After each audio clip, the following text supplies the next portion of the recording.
Welcome everyone to the Boise Forest Coalition. For those who are regulars, you probably noticed that we have a fairly full house of new faces today. That's because we have quite a bit of presentation and information to share today. So we do have guests from the regional office and the Washington office to talk a little bit about our carbon assessment process.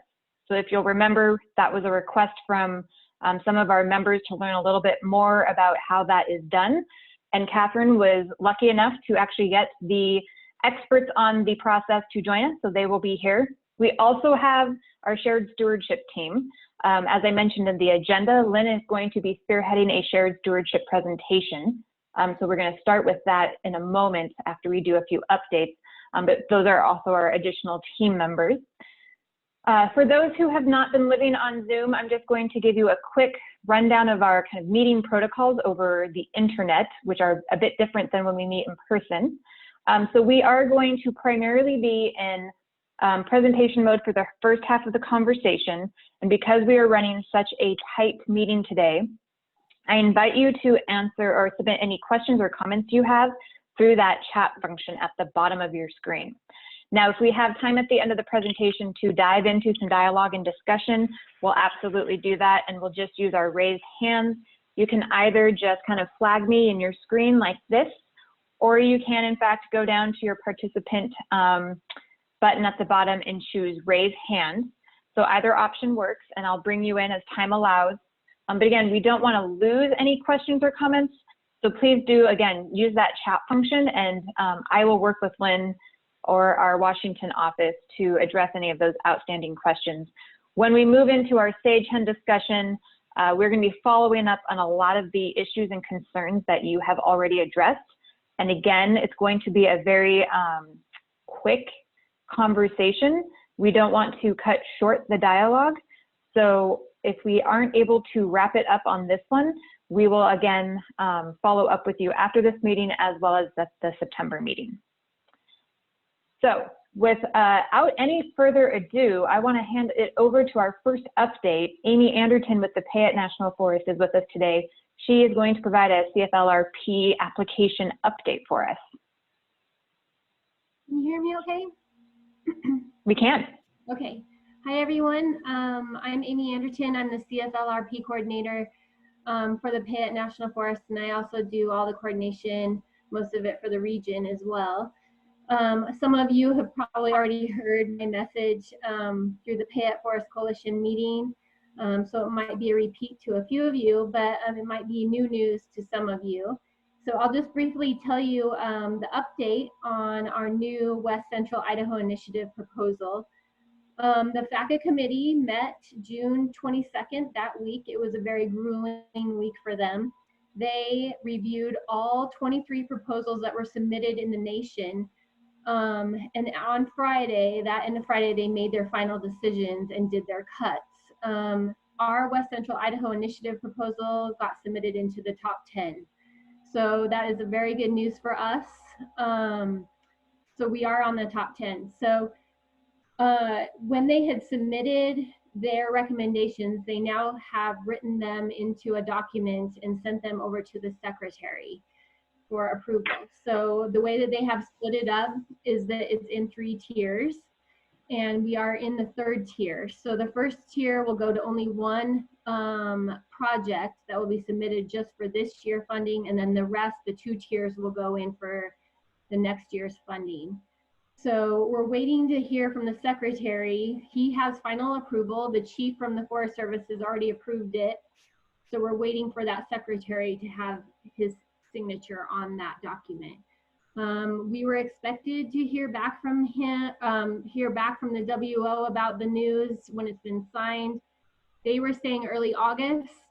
Not sure, it's not been signed yet, so it's all dependent on a lot of things. So we're just kind of waiting right now to hear the news, and he has final say as well. Also, the appropriations bill is sitting in the House right now. It's a 250-page document. It has CFLRP in that appropriations bill. Right now, through the House, it says that CFLRP is funded for FY21 for $40 million. If you do the math, and most likely our project will get approved, but the funding is another question. So for FY21, we may get approved or for funding this coming year, which is October 1, or we may not get approved until FY22 for funding. So even if we do get funding for FY22 and we're a year out, that's okay too. It's, you know, we got into the top 10, which is great news as it is. And then we have this full year to prep for everything for the 2 forests. So regardless of what, if we get the funding for FY21 or FY22, is still good news for us. But we did a really good job with our proposal, and also John and Morris and John Roberts all called in and it gave their presentation to FACA, and it was amazing. They did a really good job. So I appreciate all of you with your help with everything through this. And so it is good news for us. And thanks to Catherine as well. She did an awesome job. We tag teamed, and that was a very difficult, heavy lift, and we tackled it and we made it. So really good news for us, and I'll keep you posted on the funding situation and when the secretary signs. Once we start plugging away and we have more answers, then I'll probably be definitely part of your conversations in the future so that we can do some planning, because the collaborative is a huge part of this whole CFLRP. So I will definitely keep you posted and keep you in the loop. And if any of you have any questions in the meantime, you can feel free to email me at any time. I'm available, and we can keep in touch. I think that's all I have. Thanks. Great, thank you. That's really exciting, Amy. Thank you so much for the support in getting that application put together. Okay, we have a few minutes before we need to dive into the shared stewardship conversation. Any other updates? I see that we have Catherine and Katie online. Tanya's joined us. Any Boise National Forest updates you'd like to communicate to the coalition before we dive into the content of our meeting?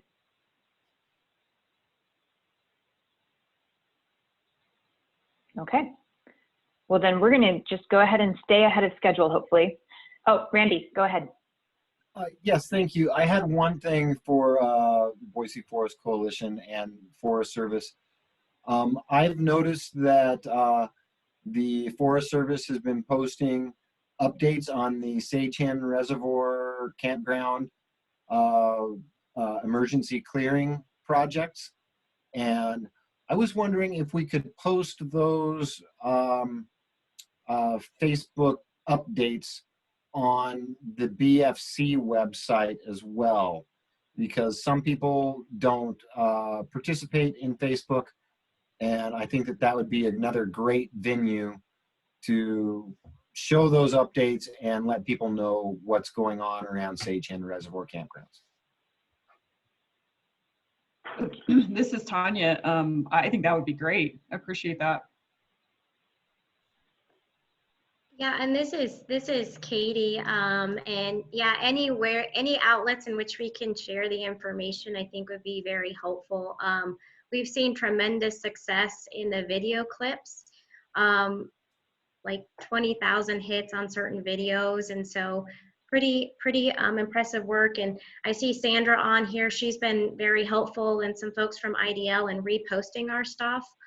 So that would be great, and we can go ahead and pass that along. And in addition, we plan to do another video hopefully next week, either within the next 2 weeks, to kind of capture what it looks like now, so that as folks, when we open the sites back up, folks don't have maybe as much of initial shock. They have an idea to see what it looks like since the change, and then also provides a framework for us that as things progress forward, you know, next year, I think it will look a lot better, and as vegetation continues to regrow and whatnot. So thanks, Randy, for that idea, and we can happily pass those videos along to you. Elizabeth, is that the best way to?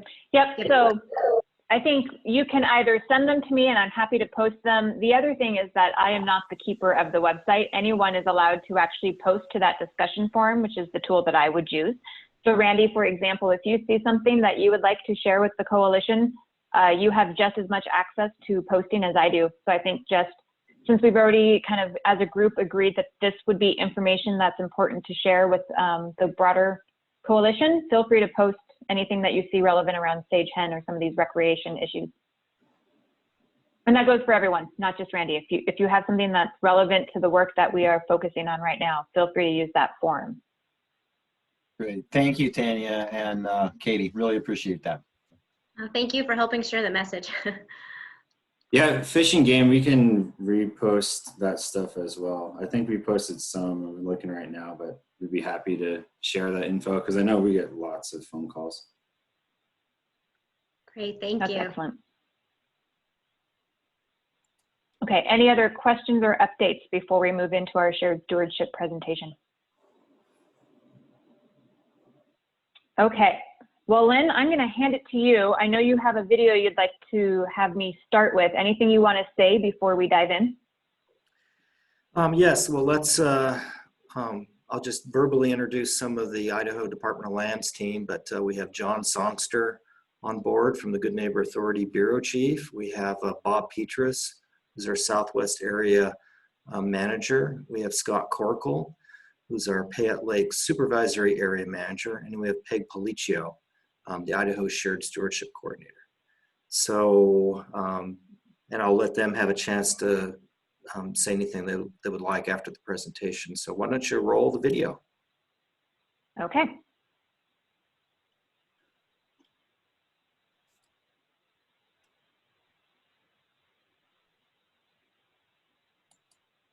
Can people see this? I can see it. Great. Days every time you scroll through the news, there's a new threat to our forests somewhere in the country. You might be asking some tough questions like, is this the new normal? How did we get here? And what can we do about it? For more than a century, the USDA Forest Service has actively managed a lot of public lands, around 193 million acres. And our motto is caring for the land and serving people. So we've been asking the same tough questions. And we're not the only land managers looking for answers. Other federal and state agencies, Native American tribes, and conservation groups manage and protect hundreds of millions of additional acres of land in the U.S. They want healthy forests just like we do, along with all of these guys. The stakes are high. Millions of Americans rely on these lands, from clean water and traditional ways of life to public utilities, family farms, and outdoor recreation. Countless industries depend on healthy forests. But we haven't made it easy on ourselves. After 100 years of putting out most wildfires, our forests are now overcrowded, full of insects and disease. And the truth is, our changing climate and growing population are rewriting the playbook for land managers. The answers are bigger than property lines, jurisdictions, and competing interests. Business as usual won't cut it. We all know that working together is the best way to accomplish something big. Here at the USDA Forest Service, we're determined to be the best partner we can be, so we've doubled down on how we collaborate. We call it shared stewardship. Shared stewardship pushes us to think differently across every branch of our organization that will help us create healthier, safer, more productive forests around the nation for everyone. Shared stewardship is anchored by 3 key principles. Number 1, big problems require big solutions. You can't use an umbrella to stop a tsunami. In the past, there's been great progress in taking care of small patches of land, but we need to work at much larger scales across entire landscapes to truly create healthy, resilient forests. Number 2, natural disasters like wildfire don't care about boundaries and don't stop at property lines. We need solutions that work across boundaries, regardless of who owns the land. Number 3, to successfully face these issues, we must work together and share the risk together. That's why we're working more closely than ever with states, tribes, and other landowners all across the country to prioritize the work we need to focus on first. At the end of the day, shared stewardship is going to help make the Forest Service a better partner in confronting the issues we are facing across the country, so we can all continue to enjoy and benefit from our amazing public and private lands, now and in the future.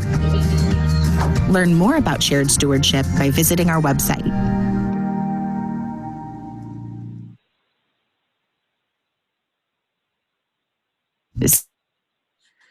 Well, thank you, Elizabeth. I'll start sharing screens.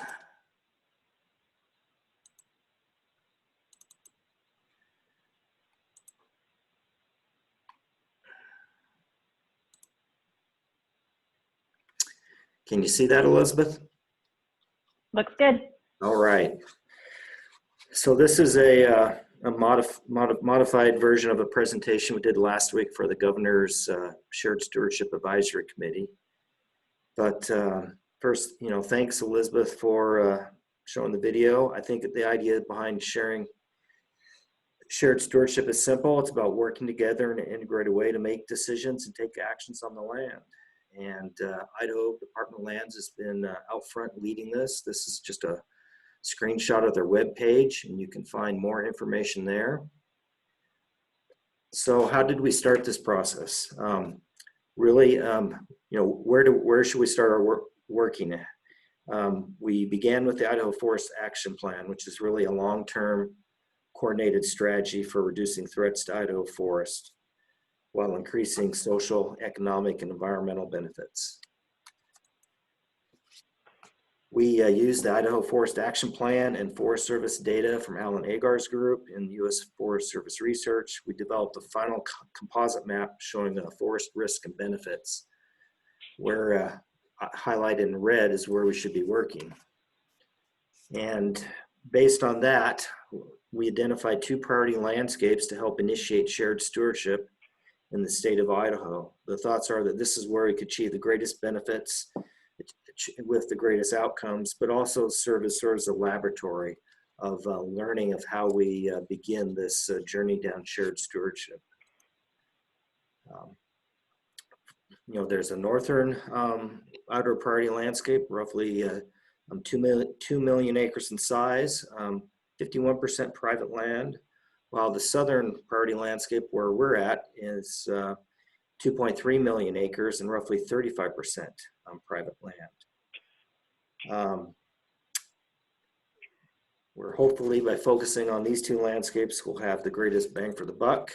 A little bit on the southern priority landscape with the pie chart showing the ownership, but this effort really started fairly not too long ago. We began in December 2019 with our very first kickoff meeting between staff talking about that. We developed 2 focal areas on the Payette and the Boise and the Payette to help really get focused on where we should be doing our initial shared stewardship efforts.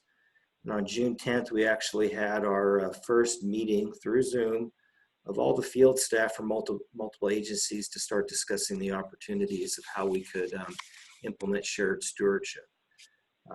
We're a little slowed down because of COVID, but we're starting to move.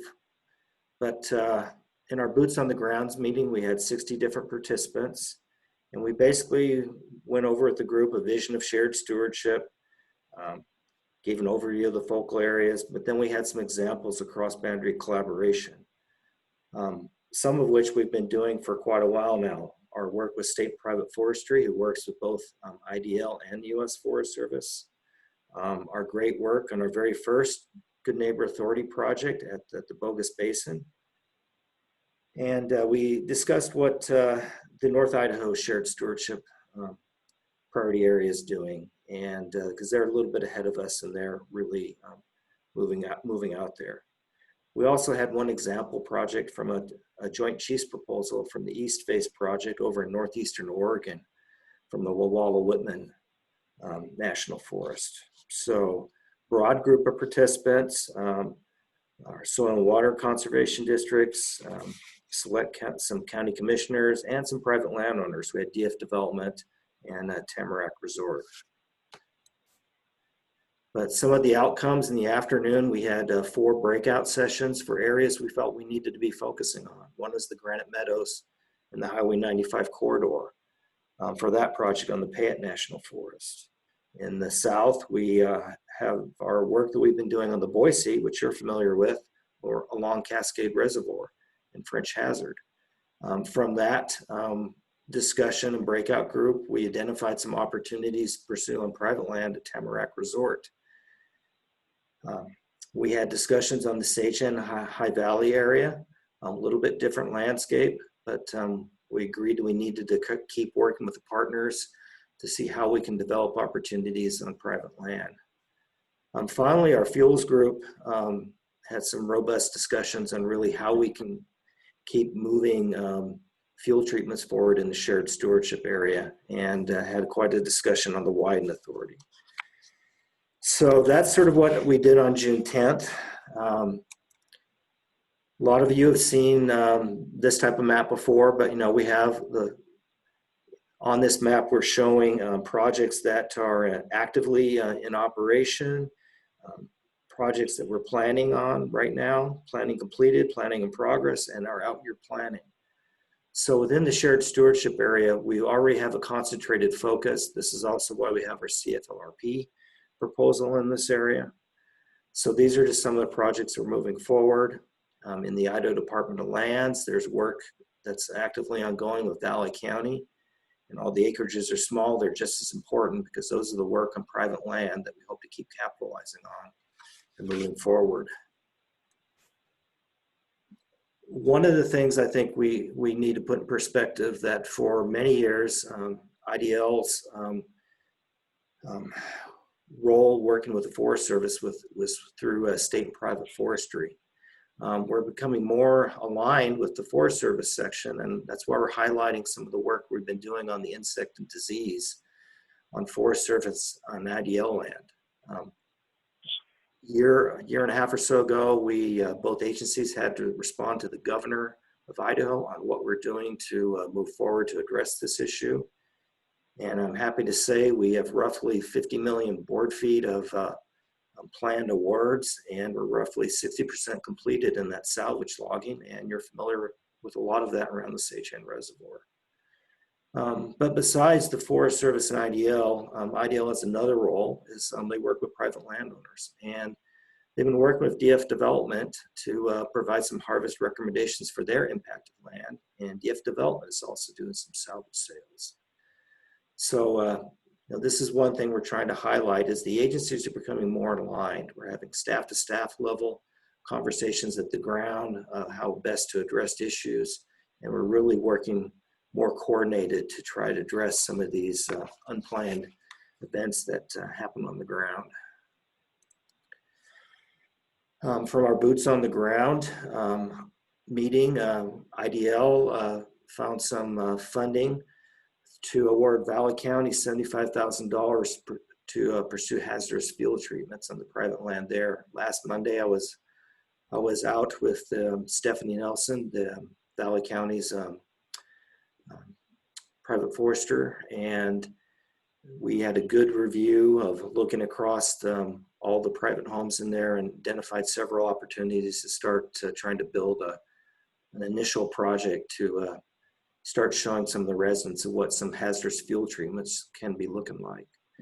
I won't go over our CFLRP. Amy covered that quite well, but that's a great accomplishment. It's going to help fuel a lot of the work that's going to be occurring in the shared stewardship area. And finally, I'll just go a little bit more into our Granite Meadows project. So for the Boise folks, since you may not be familiar with this, this is a Payette National Forest projects that's in the initial stages of planning, started in 2008. But this project's a little unique and illustrates some of the key features of shared stewardship. Early on, the Payette included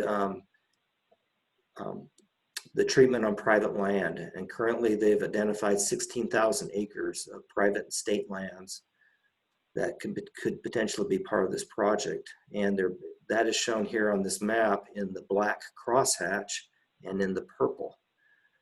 And what they're doing is the analysis. We'll analyze the area as part of our NEPA process, but that'll allow us to use the Wyden Authority, which is just one more tool that we can use to help treat on private land. That doesn't mean that we also won't be using the tools provided by IDL and NRCS. But at least it allows, if we don't do the NEPA now and include the analysis, we can't use the tool.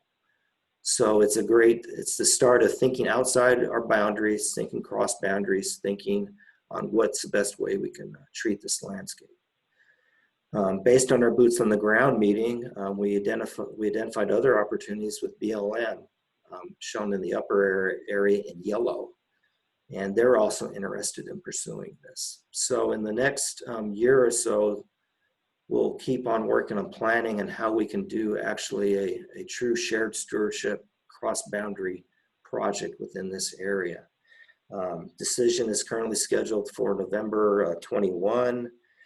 This is a good project that could eventually make a joint chiefs proposal. The earliest we could submit a joint chiefs proposal is probably for FY22.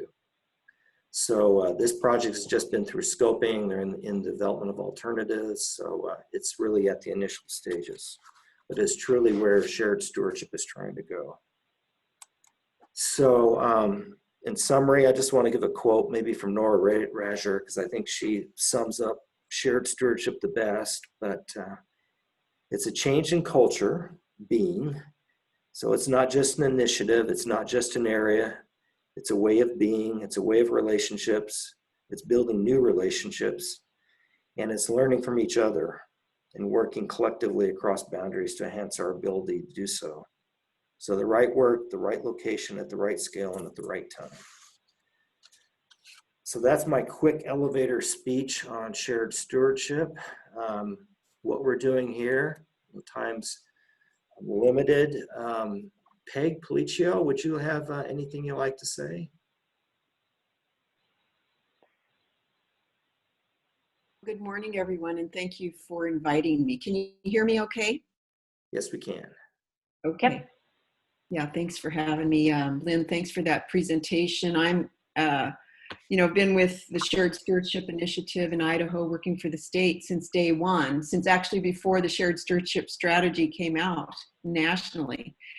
And to walk through development of the agreement between USDA and Governor Little, regional foresters, the state forester, and then to see where we are in just a short year and a half with our, the focus on these priority landscapes. It's just very inspiring and rewarding. It's really where we've wanted to go for 20 years, and we're finally getting there, and the resources are coming with that. So just really, really impressed, Lynn, with the work you've done already in the southern Idaho landscape to reach out to people that work both on public lands and the private lands so that we can be more effective together.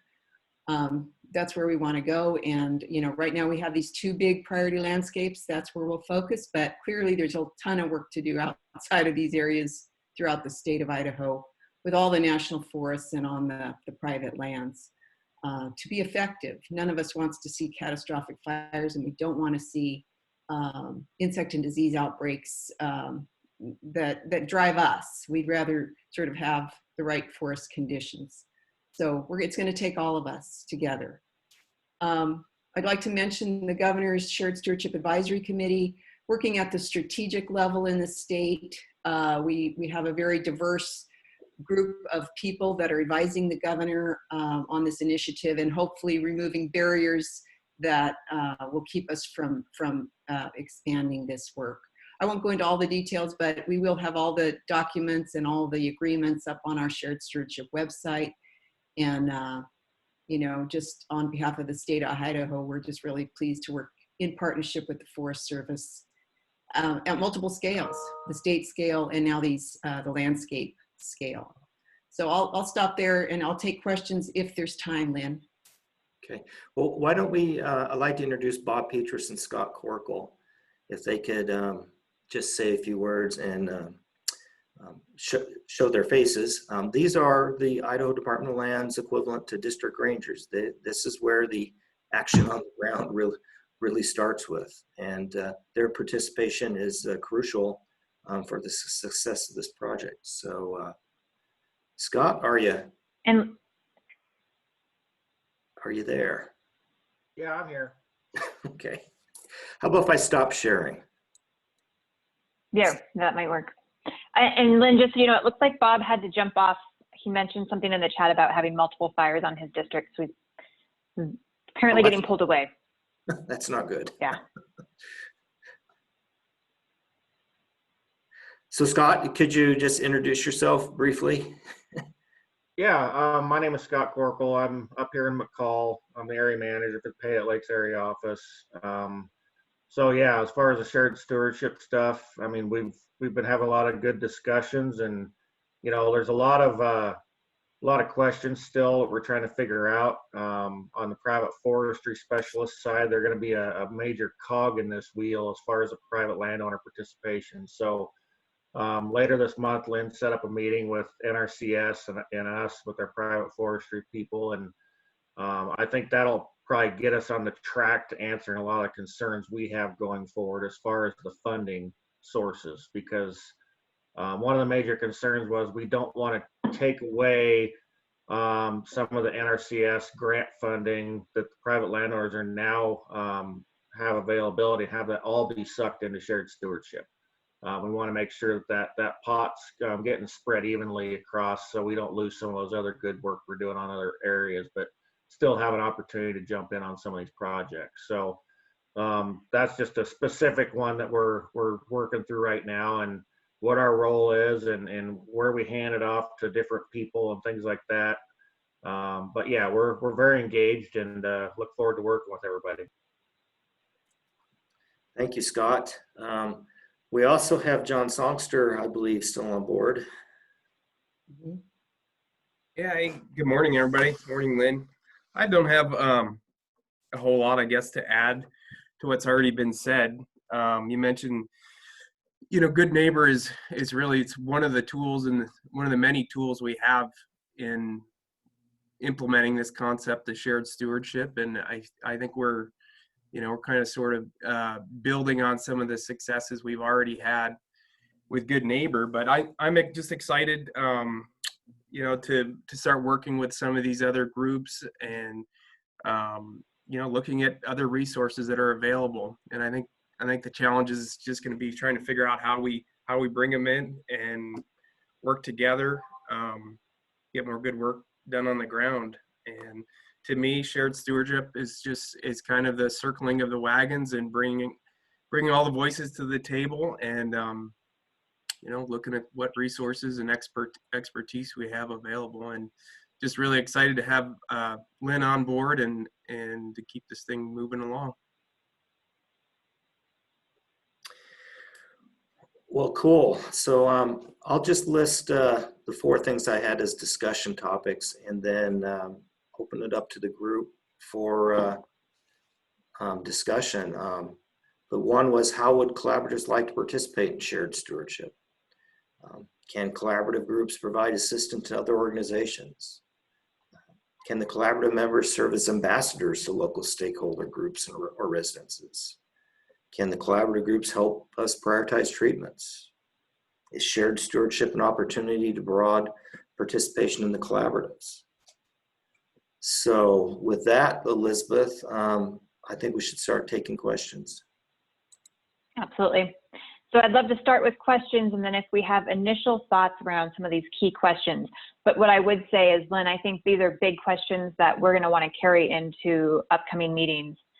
And for those of you who were able to join some of our IFRP meetings in the past, both the virtual one this year and then one in person last year, you were critical in kind of helping form some of these initial concepts. So I just want to recognize the collaboratives already had a pretty important voice in some of these initial conversations, and how do we want to continue to amplify that perspective.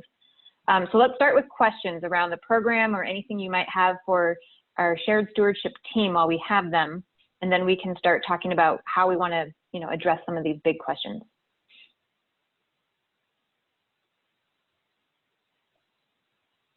So if you have your camera on, you can either just flag me, or you can use your little hand raise button at the bottom if you prefer to keep your camera off.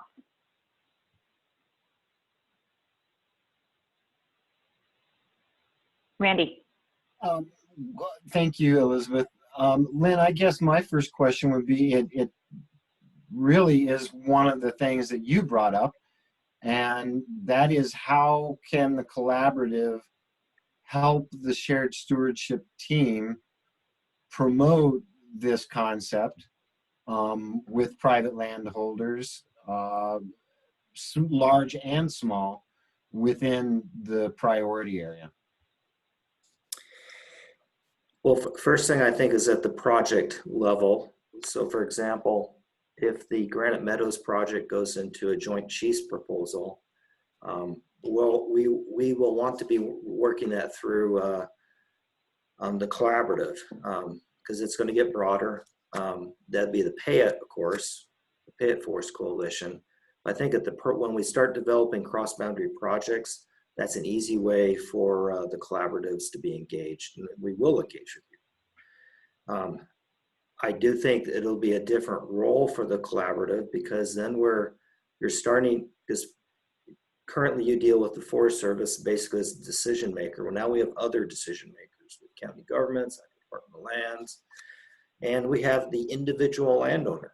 And anything done on the private land will be done voluntarily by that private landowner. So there's a little bit different role, and I think we'll all have to work through that. But I do think these other groups will look to you as having quite a bit of experience on working in forested landscapes, and we'll lean on you and your recommendations. Morris.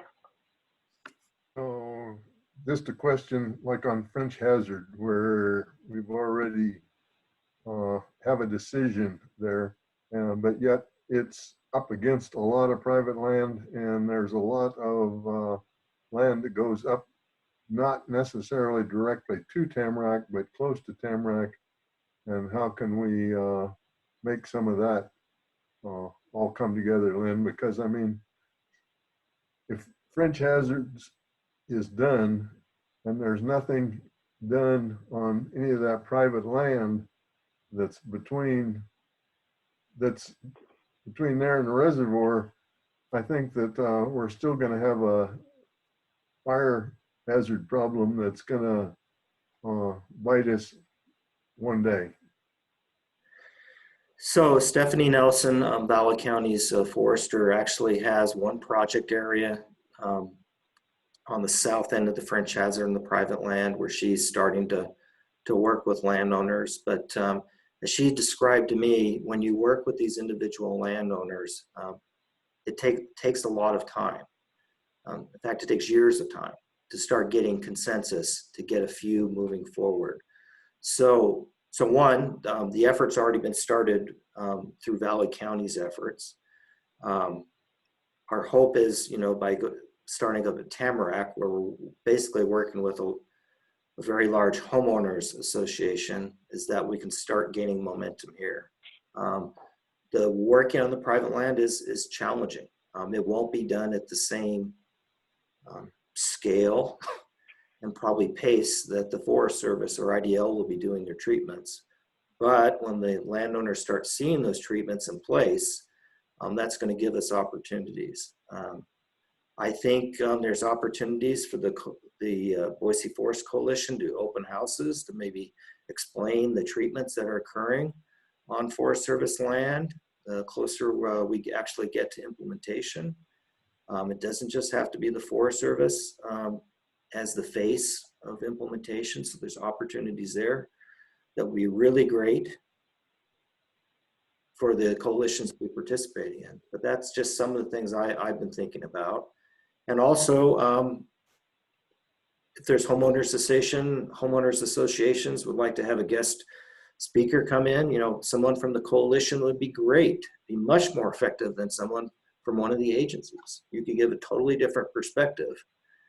So I think there's individuals, and that's one of my roles, is maybe trying to start linking people together so that these things will start moving. But it's going to be organic, and like my last segment, be nimble and flexible.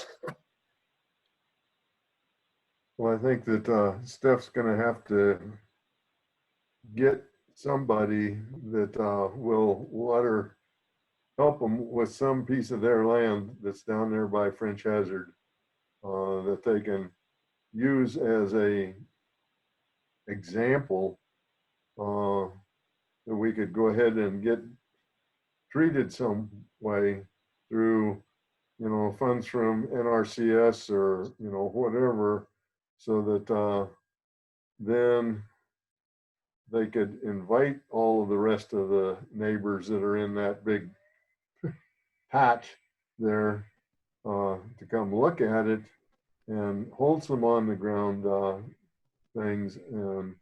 But I think that it's just gonna,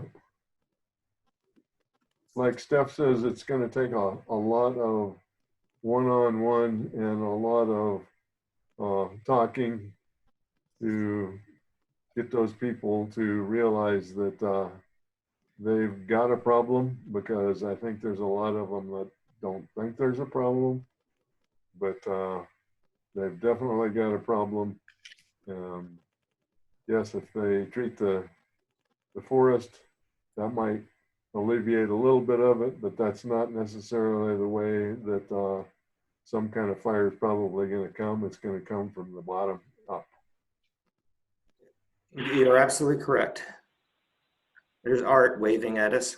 Yeah, I think you need to reach out to the conservation districts.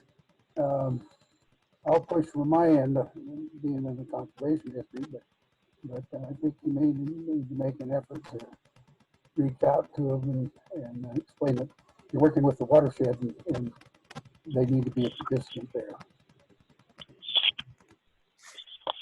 And Art's exactly right. I have met with 2 of the 3 conservation districts at their monthly meetings and did some initial presentations. But one thing that's also, public information is crucial on how do we tell the story with multiple agencies. So this week I had a meeting with the PIOs for NRCS, IDL, Forest Service, just to have this discussion. And so we're starting down that path of how we tell this story better to a wider audience. Stephanie Nelson's actually has some great examples I think that we can share, but people just don't know about it. So how we tell the story is important. And the conservation districts, they're directly tied to the ground. They're one avenue, the coalitions are another, and such, so. Lynn, I have a question that came from Dave. His comment is, shared stewardship means shared responsibility if something goes bad, for example, fire. How is responsibility allocated in that sense? In respect to fire only? Or I think just shared responsibility for the outcomes of some of these treatments is my understanding. And Dave, if you want to jump in and clarify, feel free. No, that was it. Peg, I'm going to punt this one to you. Get your thoughts first. Yeah, maybe let me repeat it back so I understand. I think the question is, does shared stewardship change roles and responsibilities with regard to fire management, or what are we talking about? I guess I need it to be asked in a little bit different way. Okay, can you hear me okay? Yeah, now I can. Okay, so you're doing a shared stewardship project at some point, and something on the project goes bad. For example, a man-caused fire at the project, and it's shared stewardship, so state, federal, and private are all involved. But where's the liability lie in a situation like that? Yeah, and John, I can answer it, but John Songster deals in this area all the time. Essentially, land managers and their contractors' responsibilities are whatever's in the contract, right? The jurisdictions still have their responsibilities, and the contracts still point out who has what liability. And John, why don't you take a shot at this from the GNA angle, because you're closer to it. Yeah.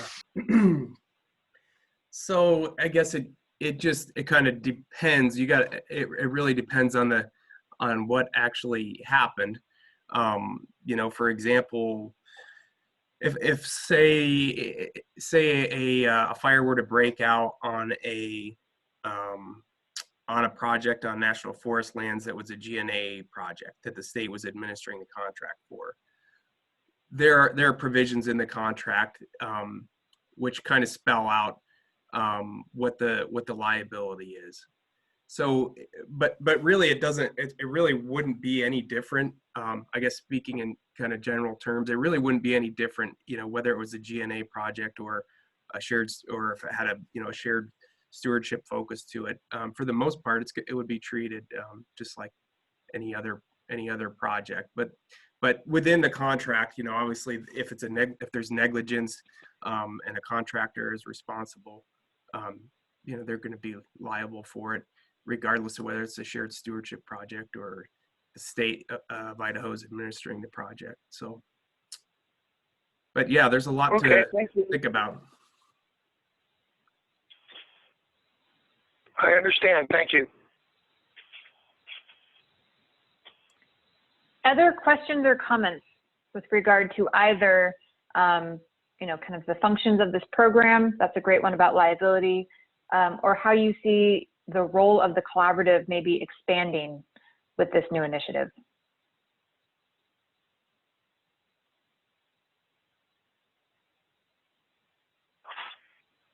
Well, I guess I would think that if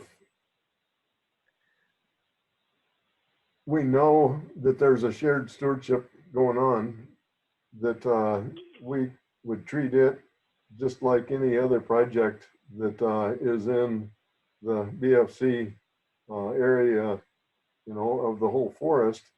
I mean, so I think that we're going to be very supportive, at least I would think, from, trying to help wherever we could to try and get the biggest bang for the buck so that we can, show that this program can work on the private and the state and the BLM and the forest, and so that, because I think that this is one thing that's always been kind of a hamstring to the Forest Service, is not being able to operate on some of these other lands. And so I think that if we can get to where we can do that, do it efficiently, and do the planning at the same time as we do other planning, that it will make things go along a lot faster. Art. Yeah, I think another thing about the coalition that would be beneficial to this shared stewardship is the membership, being diverse as it is, allows us through the coalition to let more people know that we're trying to get a project going in an area. Mm-hmm. So sharing that story, kind of like Lynn was talking about. Yeah. So I know we're a bit light on actual coalition members. We're pretty heavy on guests today. But any other thoughts? Randy, I saw you unmute yourself. Anything else you'd like to add? Yes, please. So the Sage Hen project, I think, is going to be the first significant shared stewardship opportunity for the Boise Forest Coalition, if I'm reading that all correctly. Are there any private landowners that we have already worked with, I mean, beyond like DF development or any of those large significant pieces of private land, more like, I guess, normal private landowners that may be more hesitant to have federal agencies or state agencies come and help on their land? Do we have any of those kinds of people that have had treatments on their land that can work as kind of like testimony to in cooperation and support with like BFC members to talk to these homeowners associations and be able to give some real life, testimony? Oh, hey, I had this done on my land and I was skeptical perhaps, and this is how the result came out. Is that something that the shared stewardship teams are looking to line up as well? And if so, how can we help with that? So this is Lynn. So the NRCS, they're private forestry specialists and IDL, they're working with these landowners. There are completed projects and such. So I think as part of the public information side of this thing is that's something we need to highlight of these stories. But I think where that'll be coming is from NRCS and IDL, since they know who they've worked with and what are good projects and who feels comfortable sharing. So I think that's where it will come from. I don't really see the coalition having to knock on doors to go out and recruit private landowners to share their stories. So I already have a short list of folks to go to. And then that's one of the things with the meeting with NRCS and IDL at the end of the month, we could be talking about. So.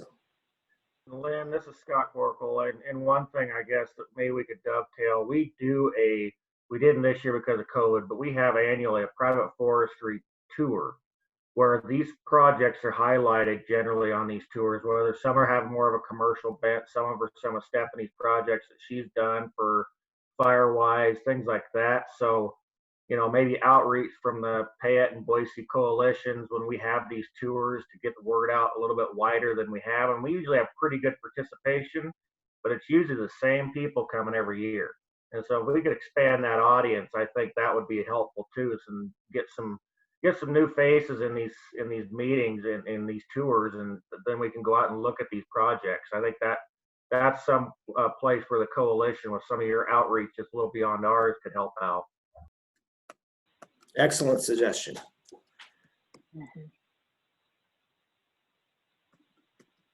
And all right, actually, go ahead. Sorry, that was one of the conversations we did have when Lynn facilitated the boots on the ground meeting.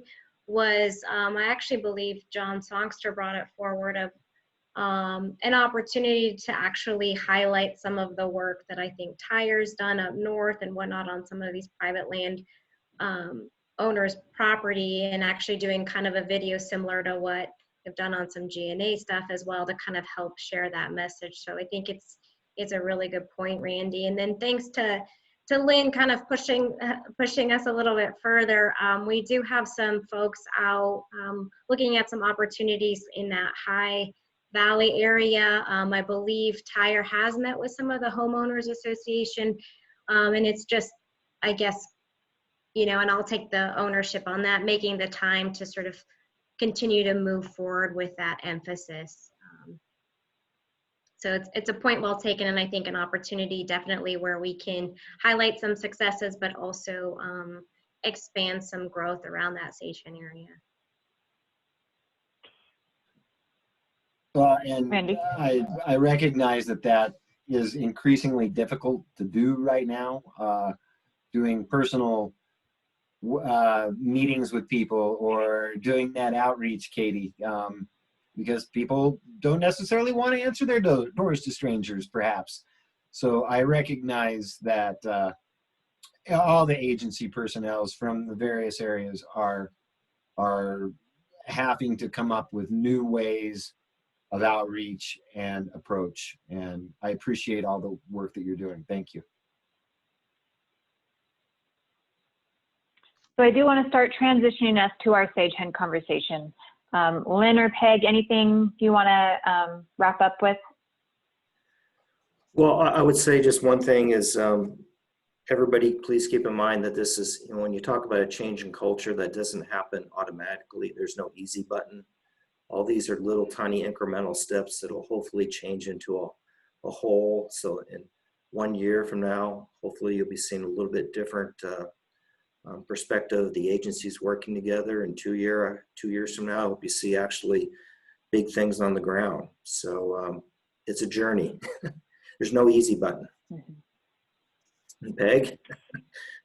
No, nothing more to add. Just thank you for letting us highlight shared stewardship in Idaho. And it is a process, but it's definitely heading us in the right direction. We have a lot of forest health issues to deal with, and it's going to take all of us, and really appreciate your attention and your interest. Great, thank you. Thanks, Elizabeth. And I will just, you're welcome. And I will just mention that we will probably, integrate these conversations really, and as we start to identify upcoming projects for the coalition, as we start looking at membership and how we want to increase capacity and impact, I think shared stewardship is a vehicle that can support some of those conversations. So, Lynn, it's great that you already have a relationship with the coalition, because we'll probably keep inviting you. Katie and Catherine, I'm going to hand it over to you to start our Sage Hen discussion. And I know that we do have some updates we want to provide before we move into our carbon presentation. So I will let you take it from here. Yeah, great. Good morning, everybody. I guess I should have introduced myself a little bit earlier prior to having all these comments, but Katie Wood, and I'm the district ranger for the Emmett Ranger District. And Catherine is also on, and she's the project for this project. She's a project lead, excuse me, for this project, and she has been instrumental. So all credit goes to Catherine and the team members who continue to see this project forward. So kind of wanted to come back and revisit the group.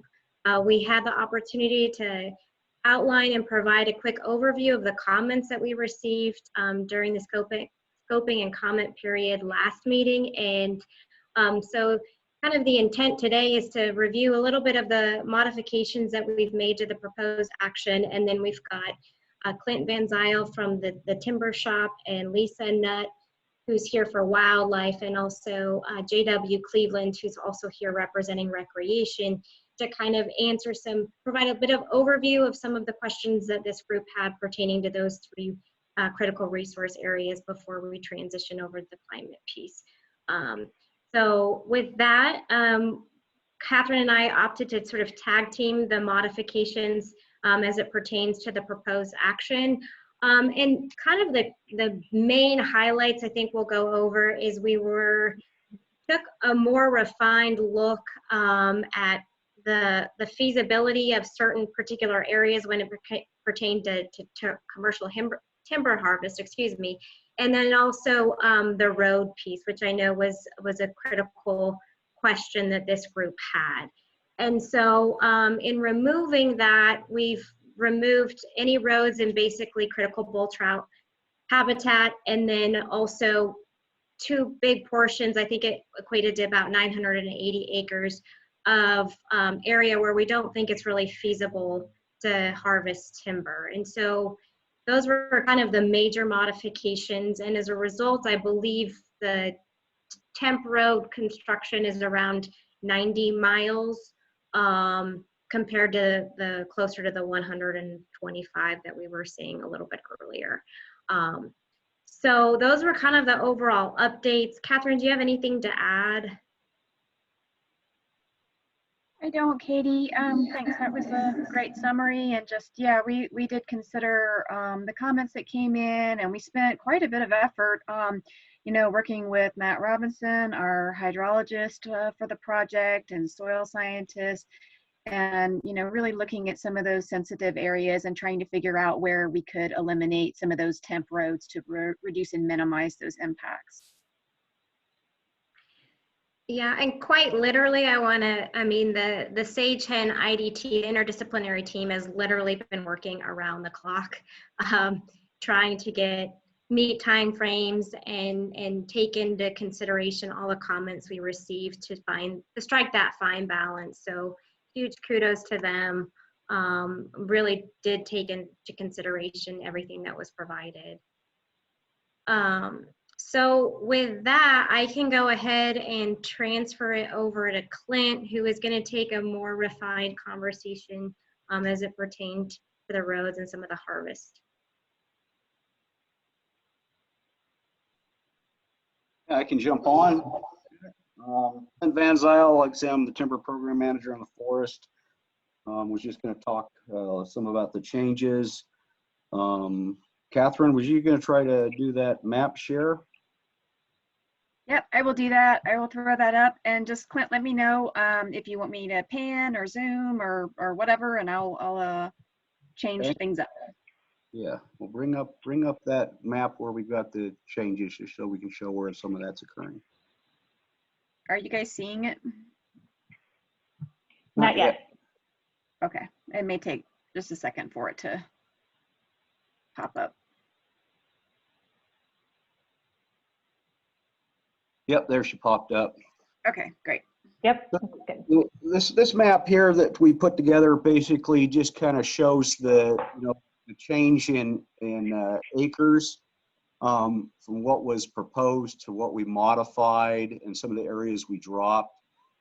So the stuff that is hash marked is the stuff we're retaining, and then the units or stands that are not, like that hand is shown as an example over, especially on that west side is where most of the acres in treatments were dropped. Those acres were basically then pulled into more of a burning or non-commercial thinning kind of opportunity. So that's where, when you look at that western block there, that's where most of that drop occurred. There's also some over on the far east side where we've got the Gabe's Peak Trail right in there and around Ramage Meadows and Wilson Corrals there. Yep. And then we've got some down in the far south end right there around the Sachin Reservoir area. Those were dropped out after we went through. We did sit there and look at from an economic lens, trying to, best guess, determine what might be once we put in temp roads and did the obliteration, balancing with resource effects and the economics, trying to, drop those out and address them. The one thing like that was Catherine and Katie talked to is we took the grape light model that we ran draft on that proposed action and basically used that tool to identify areas that then were flagging from a sediment as potentially areas to focus our attention for modifications, and use that as a targeting method, as well as using the grape light or our LiDAR that we have to basically use a combination of the LiDAR and that grape light model to basically go in and fine tune also adjustments with the temporary road layer. One of the main objectives of that being trying to minimize throughout the project area where we'd have any kind of impacts related to RCAs. With a special emphasis on, of course, where we've got the critical bull trout habitat patches. There's 3 of those within the project area, basically located, one each in each one of the 6 fields. So 6 field hucks, sorry, the subwatersheds. So basically, after going through that entire exercise, basically we reduced from 125 miles, kind of what we had put out from a condition-based management scoping, down to right now we're down to 92.4 miles. Represents 26% reduction in the amount of miles we were actually looking at. And like I said, the end result was, somewhere between, I can't remember the exact numbers on the acres, but it was 800 and something acres that then we moved from a commercial potential treatment into a prescribed fire and fuels reduction treatment only. So that's kind of the end result on how that then changed our treatment footprint out there from a commercial standpoint. Some of the road reduction in the temp roads will of course increase some of our skidding distances in the stuff that is retained. The further the skidding distance, of course, creates a increased skidding costs, which then we do have a reduction overall in potential receipts generated by the project, but I do think that is minimal. The way we targeted it. So that basically goes and covers that drop. Does anybody, before we change maps, have any questions?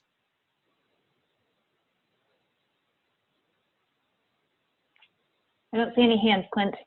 Okay. Can we throw up the second map with the haul routes on that, Catherine? Yeah, we're kind of zoomed in tight.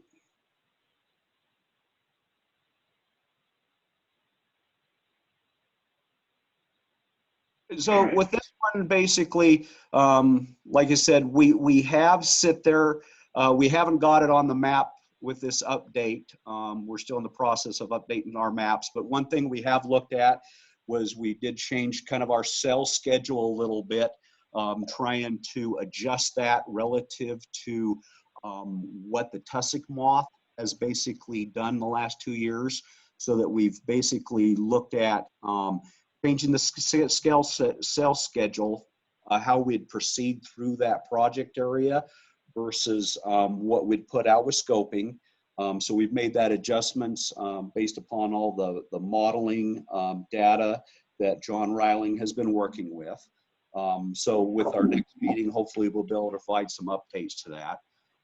In addition, with this map, we did want to point out that we have included, based upon especially one of the concerns Dave Dudley had was, showing that Dodson's Pass road on our map, Dodson Pass road on the map, and showing that, yeah, as a potential haul route. Is it working okay?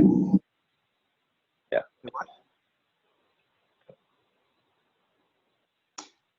Oh, anyway, so yeah, so we've just wanted to make sure we showed that, yeah, we'd kind of responded to that comment from Dave about trying to get the Dodson Pass road on there. And then, like I said, we are in the process of updating our map products. And like I said, the one thing to keep point out is we will be changing the sequencing in here. Overall result, with acres treated per year really won't change. It's just where we'd target trying to start and sequence through the project area over the course of the next 5 to 6 years. Let's go to that temp road map, Catherine. So what we've got with just the temp road map. So we did try to tease out with our map products based upon some of the responses from our commenters is about our map products. So for example, we'll have one map series that really shows the existing transportation system and the change to transportation system. And then we're going to have another map series like we've got here displayed, that when we're finalized is going to basically really just try to target and show where those temp roads are located and and what type they are on that landscape. And so if we go down to, do we got all the map series on here, Catherine? So we can go down to the P3. Go P2. Yeah, so basically what you'll see is in this right there, Catherine, really on this west side of the project area now that you'll see on the west boundary, related to where we shown where we had the majority of the treatment blocks dropped from commercial treatment. You'll notice there's basically an elimination right through there of pretty much all or most of the temporary road system. So that would be the major change that would be shown on here. What we have is of that 92.4 miles, 24.8 or 27% is basically are located on existing prisms, and the other 73% would be new prism construction. And of course, real quick, I want to jump in. Randy has his hand up. I think he has a question about that section you just highlighted. Yep. Actually, Clint, you just answered my question. My question was going to be, from the scoping proposal, I recall that some 30% of the temp roads were going to be on existing unauthorized prisms. And I was just wondering how you're still looking at that, what kind of percentage these temp roads will still be on that. And you answered it for me, 27%. Okay. Thank you very much. Some of that was, that math between dropping those acres. And then there was some of those that, for example, we went, okay, when we really looked at the fine tune on the grape blight model, we decided to then drop, kind of drop that out just because of what we felt was it was going to produce, sediment that delivery. Okay. Right. So yeah, so 27% basically would be in existing, and 73% on new Prism, with the whole goal, of course, of after harvest, decommissioning those, mostly through probably obliteration.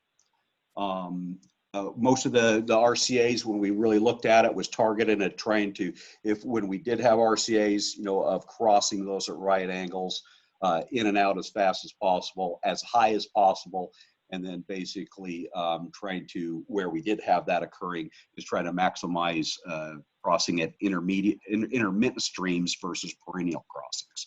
So spent a lot of time, a lot of detail with that grape light and the LiDAR to try to really fine tune the temporary road system.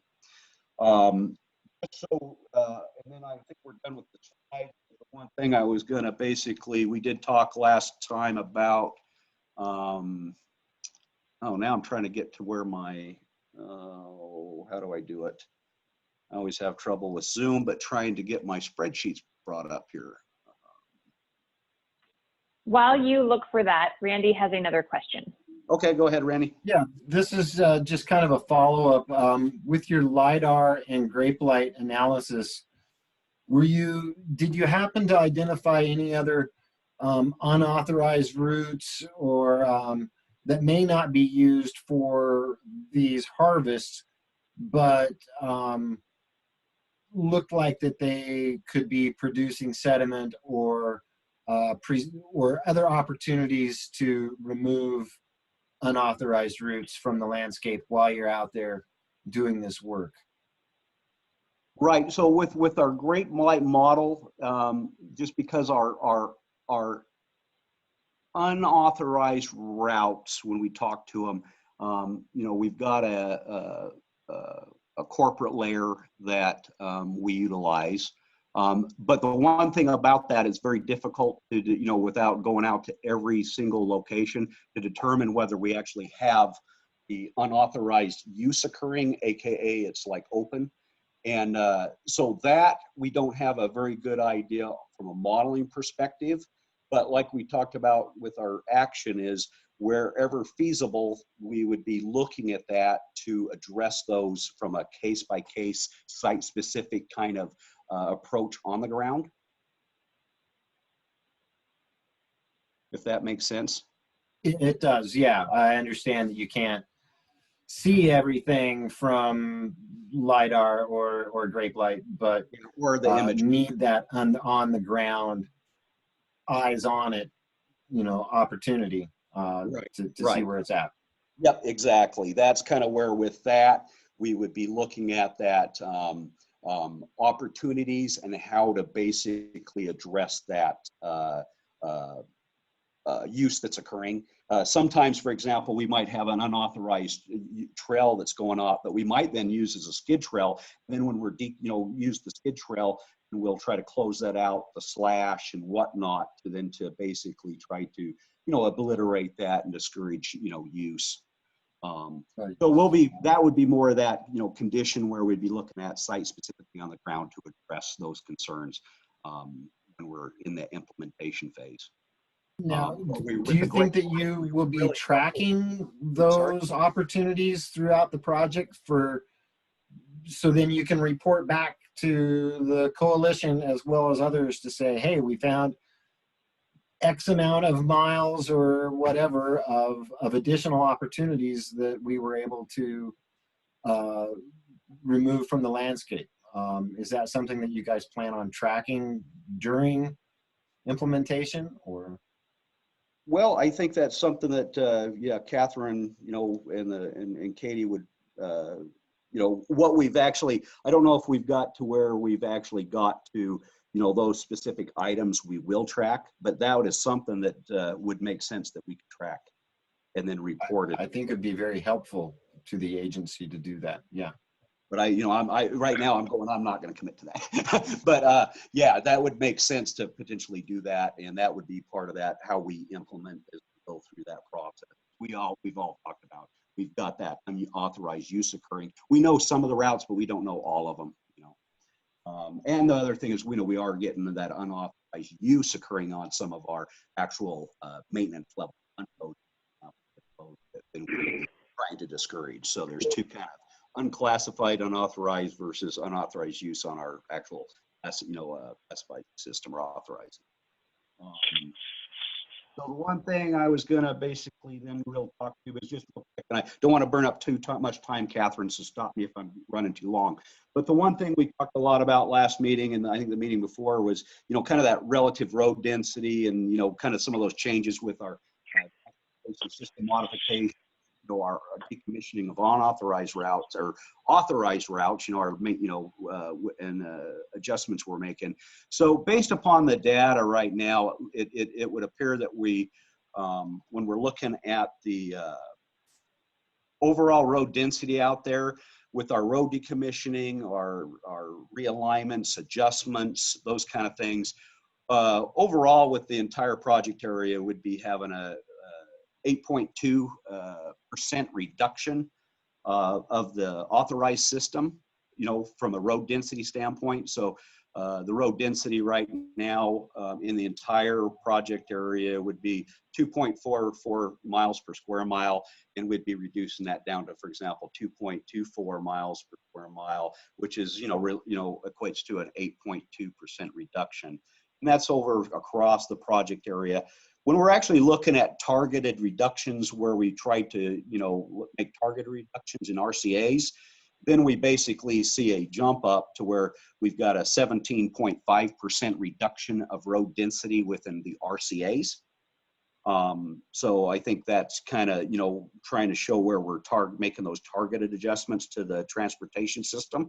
One thing to keep in mind is of our transportation system out there, our maintenance level 3 and maintenance level 2 routes, which are our primary roads out there on the landscape, those actually equate to about 62% of the actual road density within the RCAs. So that makes that reduction kind of difficult once you're going, well, now I'm just down to trying to reduce my primary roads. But yeah, we are having a 17.5% reduction, it looks like, in our RCAs. And then within our bull trout critical habitat, we would have a 12.6% reduction in road density miles per square miles. So that's something, like I say, when we looked at with the whole transportation system, the temporary road system, was how was all that effect going to be from a water quality standpoint to fish and hydro and soil. So I think that's kind of the highlight. Any questions from my end before I try to turn it back to Catherine? Sorry, you guys, just to keep on schedule with the WLO's presentation, I want to make sure that Lisa has some time to share her wildlife maps with the group. And so if you guys have questions though for Clint, please throw them in the chat box, or we can do some follow-up maybe after the WLO's presentation, but we just want to make sure we leave ample time for them and also for Lisa to show some wildlife maps that she and our GIS specialist worked hard to put together for this presentation. So with that, I will turn it over to Lisa and get the first wildlife map up.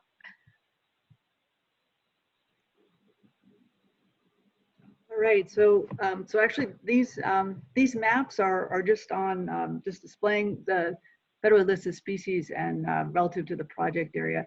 The BFC comments weren't specific on listed species, but these maps were ready to go, and so that's what I put in here. We can talk a little bit about the other comments you had and what I'll be doing with the analysis too. I can give you an update if you have questions on that. This first map is showing lynx habitat on the right in that pink color. Can everybody hear me okay? Yes? No? Yep, I think so. Okay, good. So this is showing pink. The SAGEN project lies within the West Mountain Lynx Analysis Unit. If you're familiar with the French Hazard Project, that also occurred within the West Mountain Lynx Analysis Unit. It's a large LAU, that's the abbreviation for Lynx Analysis Unit. And then the inset map on the left here, you can see the pink outline. It extends. The orange is the SAGEN project, and it's just in a small southerly piece of the entire Lynx Analysis Unit. The only part of lynx habitat that extends into the SAGEN project, you can see the boundary is into the Snowbank Inventory Roadless area. piece. And so the only activities that are going to be impacting lynx habitat are the prescribed burn blocks. There's 3 of them, Renwick, Abe's Bathtub, and Poison Creek, I believe. So the potential effects for that species will be some habitat modification and potential disturbance should an individual lynx be out there during implementation of the prescribed burn. So that's what I'll be analyzing for Canada lynx on the project. Preliminary determination is may affect, not likely to adversely affect. Catherine, you can go to another map unless there's a question on lynx.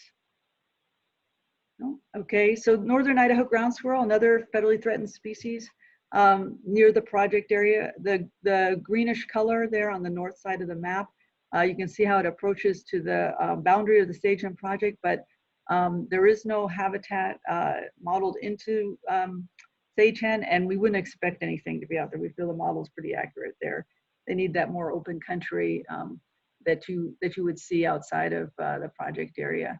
So, so for northern Idaho ground squirrel, we don't expect any impacts from this project, and that's that. And our haul routes will not be traversing through any of that as well. So there's no additional indirect effect of potential risk of mortality hauling through a colony or anything. And then, Catherine, I think there's a third one for wolverine. Of course, wolverine is not federally listed yet. It's federally proposed for listing as threatened. At the end of the month of August, the Fish and Wildlife Service expects to have a final decision on that species. So certainly we'll be responsive to whatever comes out from Fish and Wildlife Service on that. And this particular map, the yellowish color is modeled wolverine habitat.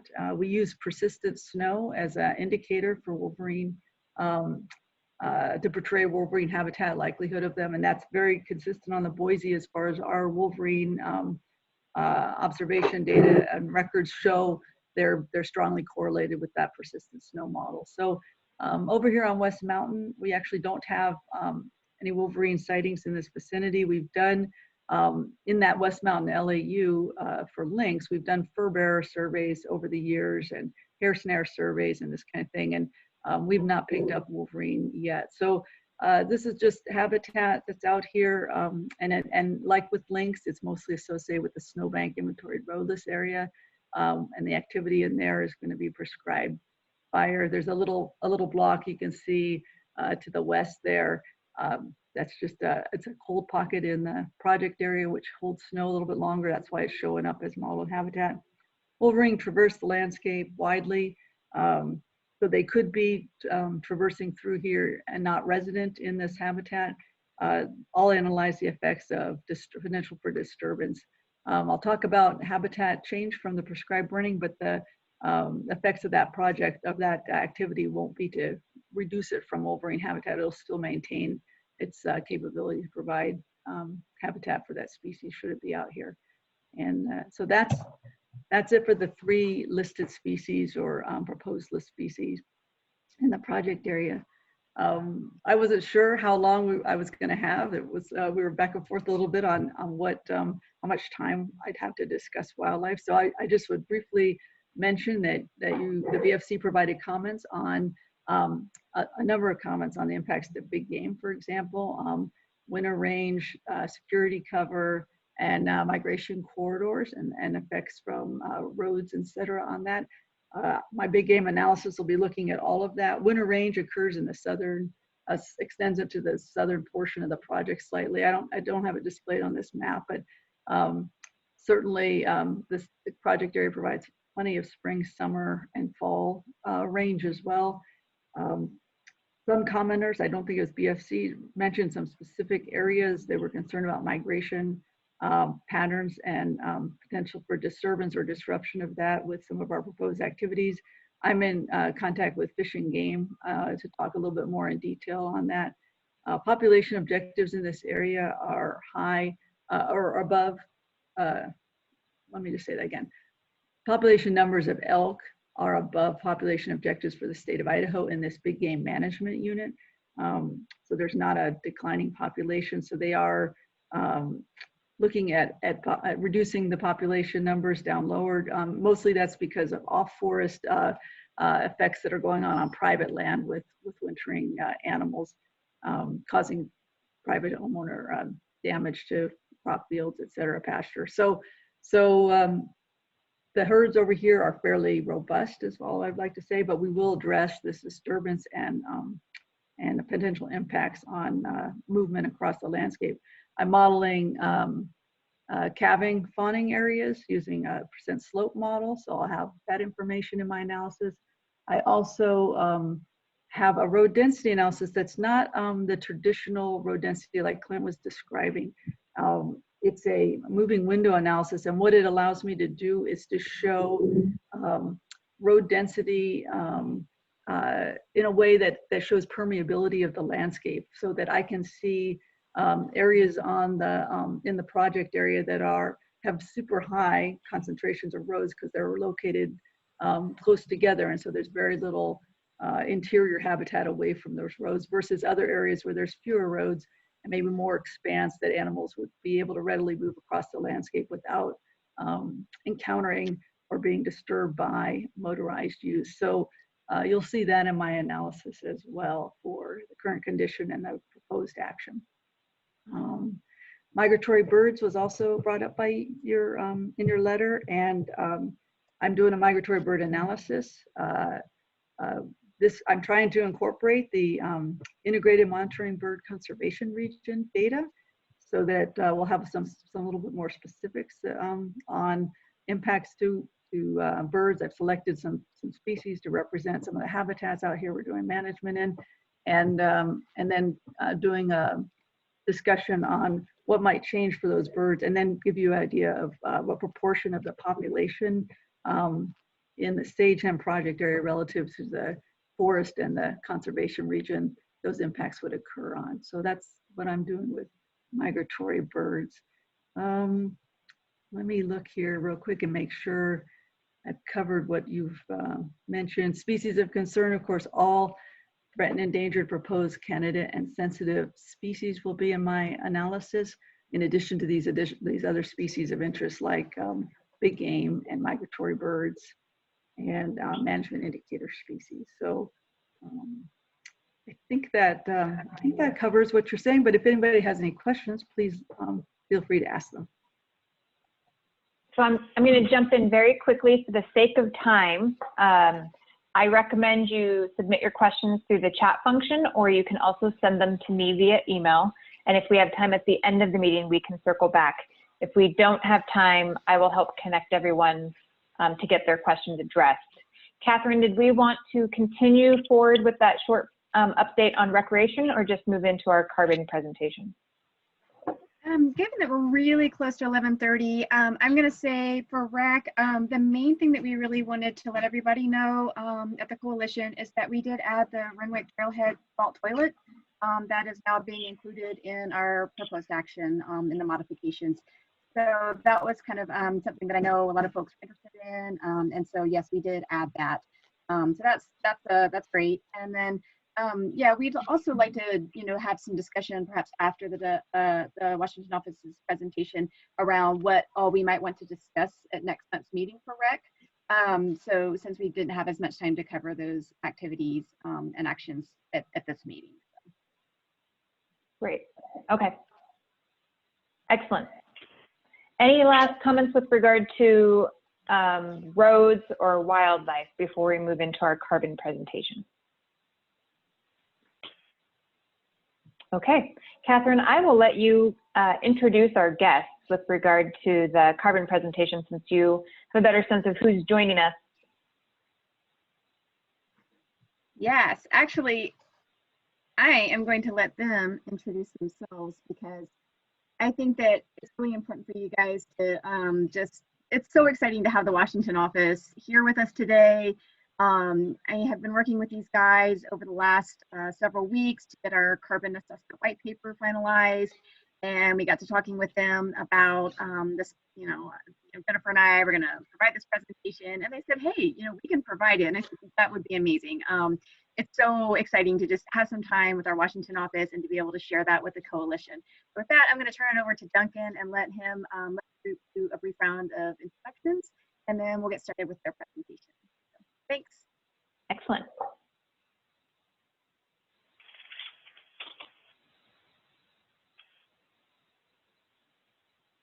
All right. Do we have Can everyone Duncan? hear me? Oh, there he is. We can.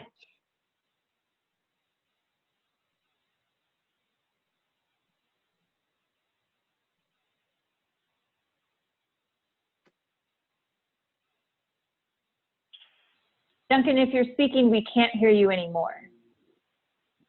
How about now? Yep, perfect. Okay. So I have a new phone and it says that I'm on mute, although I'm not on mute. Okay, great. So I'm Duncan McKinley. I'm from the Washington office with the Office of Sustainability and Climate. That's in the National Forest System branch of the agency. I also want to introduce, turn it over to Aurora to introduce herself, who is also on my staff. Hi, I'm Aurora Cutler, and I am the Information Education Specialist for the Office of Sustainability and Climate, and I'll be presenting the educational part of this with Duncan. Great, thank you, Aurora. So, and I believe you guys know Mary and Jennifer, so right, correct? If by Mary you mean Catherine, yes. Yes, I'm sorry. Sorry.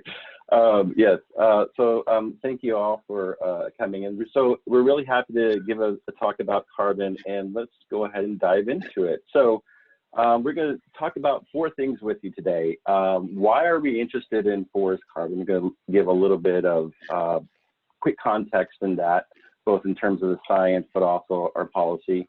And we're going to turn it to Aurora to talk about Carbon 101, some of the key concepts that help us frame and understand what the management impacts are on carbon, what are the impacts of disturbances on carbon. So it's really key for us to share a common language so that we can move forward and be talking on the same page. And lastly, we're going to talk about what we have for the Boise in terms of the carbon information and that's available and how we're delivering it for decision making, either for planning and for NEPA. So we'll go into a quick overview of how that's going to work. So why are people interested in carbon? Just a real quick Climate 101 here is there's carbon dioxide and other greenhouse gases in the atmosphere, and that helps to warm the earth. It keeps us warm, and that's a very positive thing.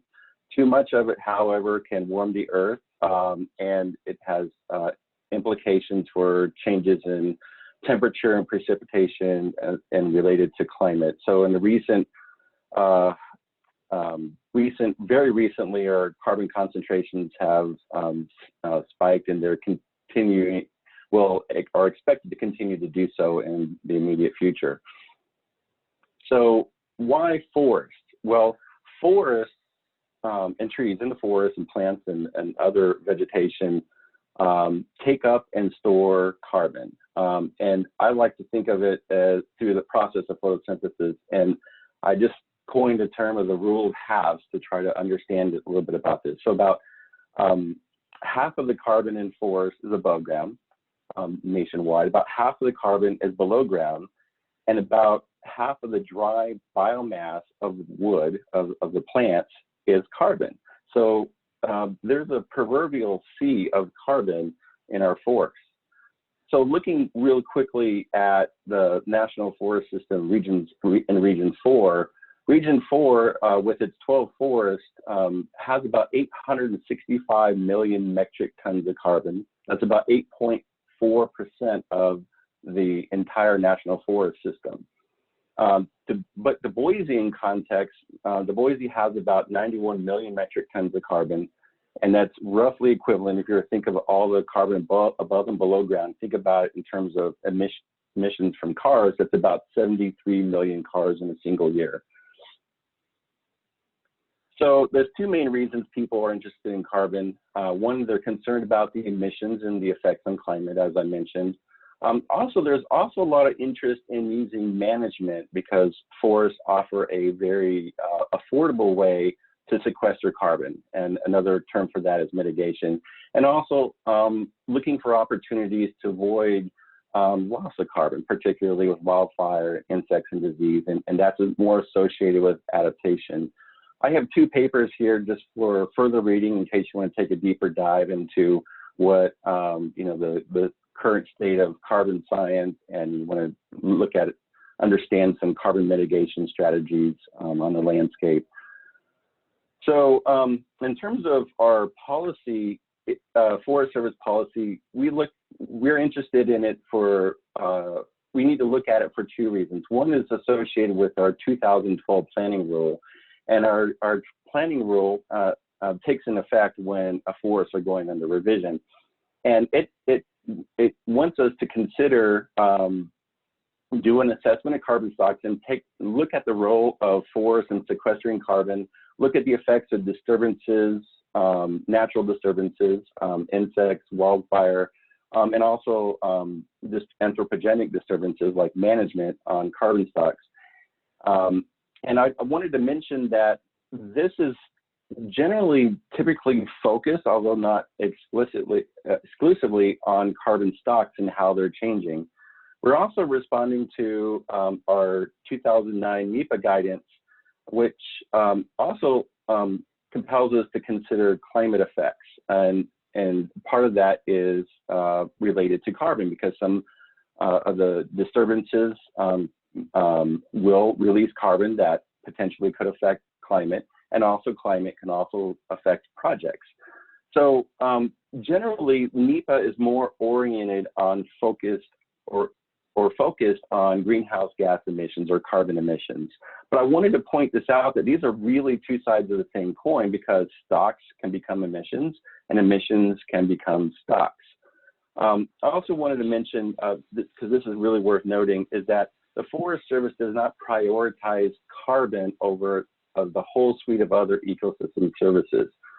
It's just considered along with the other ones. And one of the things that we kind of say to get people's mind around it is we're not managing the forest for carbon, but we're managing the carbon in forest. So it's a little bit of a nuance in a way you think of it, but it's not, that ecosystem service does not have priority over the others. So I'm going to turn it over to Aurora to talk a little bit about Carbon 101 and the framing.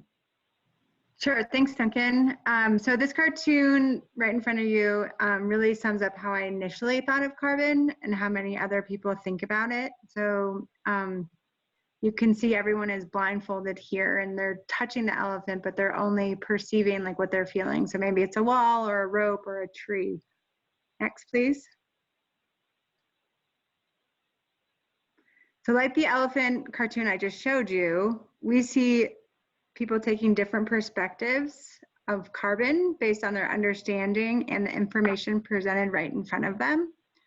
Much like the elephant figure, we can look narrowly at the body of the elephant and see and feel a wall.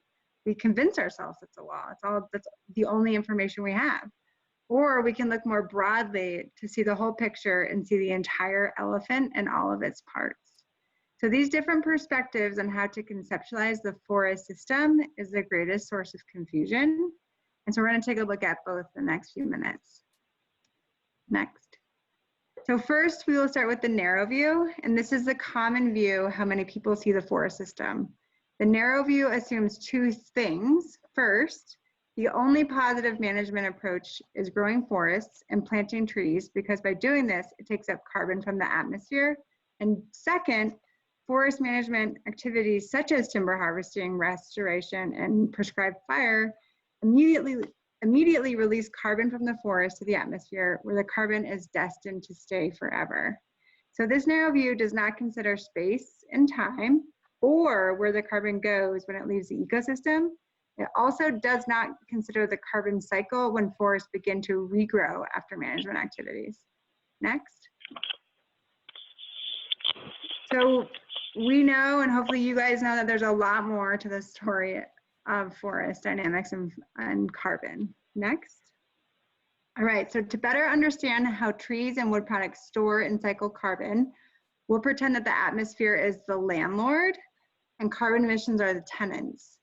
When people use fossil fuels like oil and coal, way too many tenants go to the atmosphere, actually they're not really tenants, they're squatters because they stay forever. This happens because the atmosphere has no way of evicting or escorting them back from where they came, deep within the earth. They are called fossil for a reason. They took millions of years to be stored in the earth under conditions Earth may never experience again.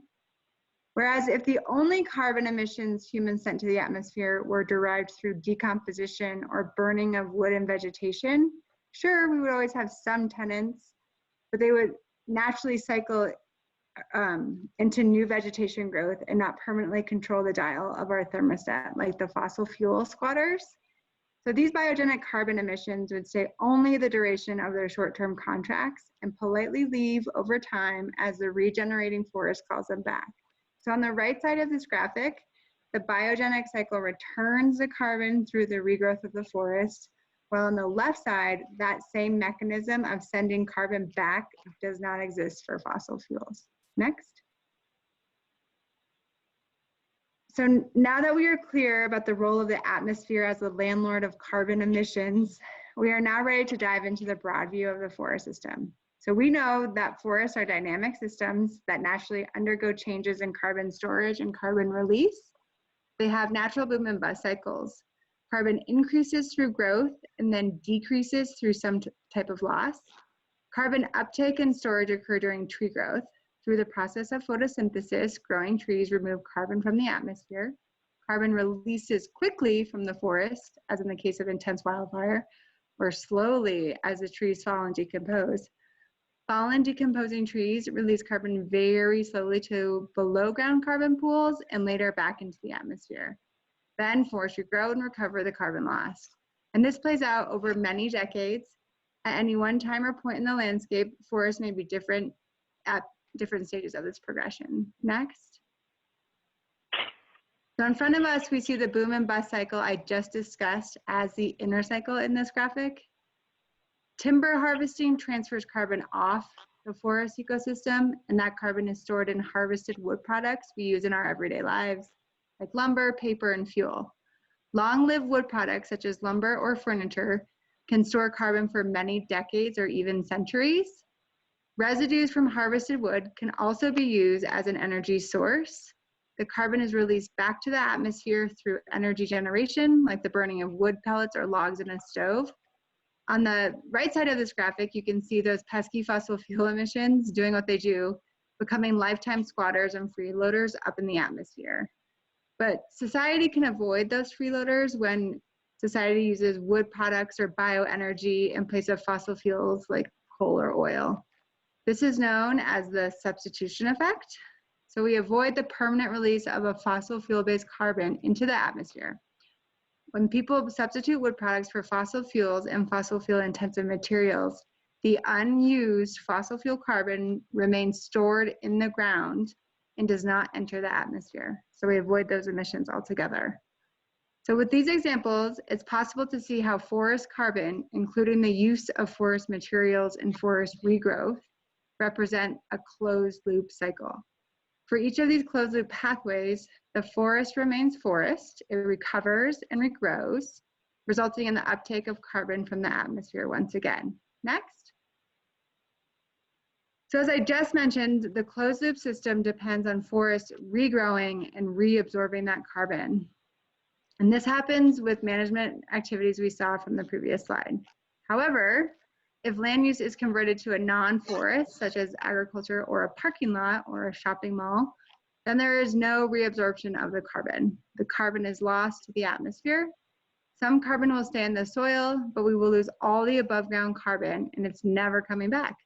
So land use change has essentially the same impact as fossil fuel emissions because the carbon cycle is broken and we have permanent freeloaders up in the atmosphere. Next. So this is probably the most important slide I'm going to show. The outcome we are looking for is what's happening in the atmosphere, or what the atmosphere, our landlord, sees in terms of carbon. So this requires a systems approach. So first, next, we can either look, oops, sorry, I guess I was too far ahead. So first we can either look at what's happening on the forest from the narrow view or broad view. In the narrow view, the goal is to maximize carbon stocks by planting more trees and not actively thinning or harvesting trees. So this narrow view of the forest system tends to focus on carbon flows into and out of the forest and assumes that all carbon leaving the ecosystem immediately enters the atmosphere, the green arrows going in and out. Next, applying a systems approach or taking a few steps back and seeing the entire elephant, then we see a much broader view plane. We see how the forest ecosystem interacts with other services used by society. We consider how the wood is used when it leaves the ecosystem. We consider how wood and biomass energy influence the use of fossil fuels, often reducing the need for them. Next. Then we must also consider land use change. Are we losing forest cover indefinitely, or will the forest not be able to recover? Next. So taking collectively in a whole systems approach, we then can only understand impacts on what we care about. The point here is if we look at all things together, we understand the net effects of activities on the atmosphere. So if you're really concerned about climate and climate change, then you have to look at the forest system this way. And this system approach is derived from the best available science and adapted from the Intergovernmental Panel on Climate Change. Next. Okay, so to really demonstrate these two perspectives, I'm going to walk you through the narrow and broad view one more time so you can really understand how these different perspectives lead to very different conclusions about management effects. Again, think of feeling and not seeing, so you're blindfolded, the elephant body, so you're maybe feeling the wall, and then seeing the entire elephant. Next. So here we have the identical treatments on a hypothetical stand and harvest schedule. 40-year harvest rotations in Douglas fir. The x-axis shows time in years, and the y shows the cumulative carbon storage. The orange dashed line shows the total carbon storage if the harvesting events had not occurred. The graph on the left shows the Douglas fir stand that is clear cut every 40 years. In this case, assuming a clear cut, carbon in above ground live trees drops to near zero. When it's harvested, carbon leaves the ecosystem and enters the atmosphere. Over time, the forest regrows and the stand recovers that carbon, but the carbon stocks for this stand never reach the full carbon storage potential of the ecosystem as seen by the no harvest line. So in this narrow view, timber harvesting results in a net loss of carbon storage and a net increase in carbon emissions. The right graphic illustrates the same hypothetical stand and harvest schedule, but shows that the carbon is transferred to the harvested wood product sector and is stored in various product pools, such as long-lived products like lumber and furniture, short-lived products like paper and cardboard, and then landfills. It also estimates the substitution benefits or the avoided emissions of using wood products in place of more emission-intensive materials like steel or concrete, and of using wood-based renewable energy in place of fossil fuel energy. So when considering carbon storage in harvested wood products and substitution effects, timber harvesting results in a net increase in carbon storage and a net decrease in carbon emissions. So the perspective you take can result in radically different conclusions about the exact same management activity. So we are interested in choosing a perspective that is supported by the best available science. And with that, I'm going to turn it back to Duncan for a little bit. Great, thank you, Aurora. So let's talk about delivering the science for decision making, or the information that we have available. This approach that we mentioned is based on the framing that that Aurora just shared. It's based on our current guidance and policy. But one thing we haven't talked about yet is the data that we have that underpins this approach. So there's two major reports that were done. These were commissioned way back in 2012, but finally came to maturity in 2015 and 2019 respectively.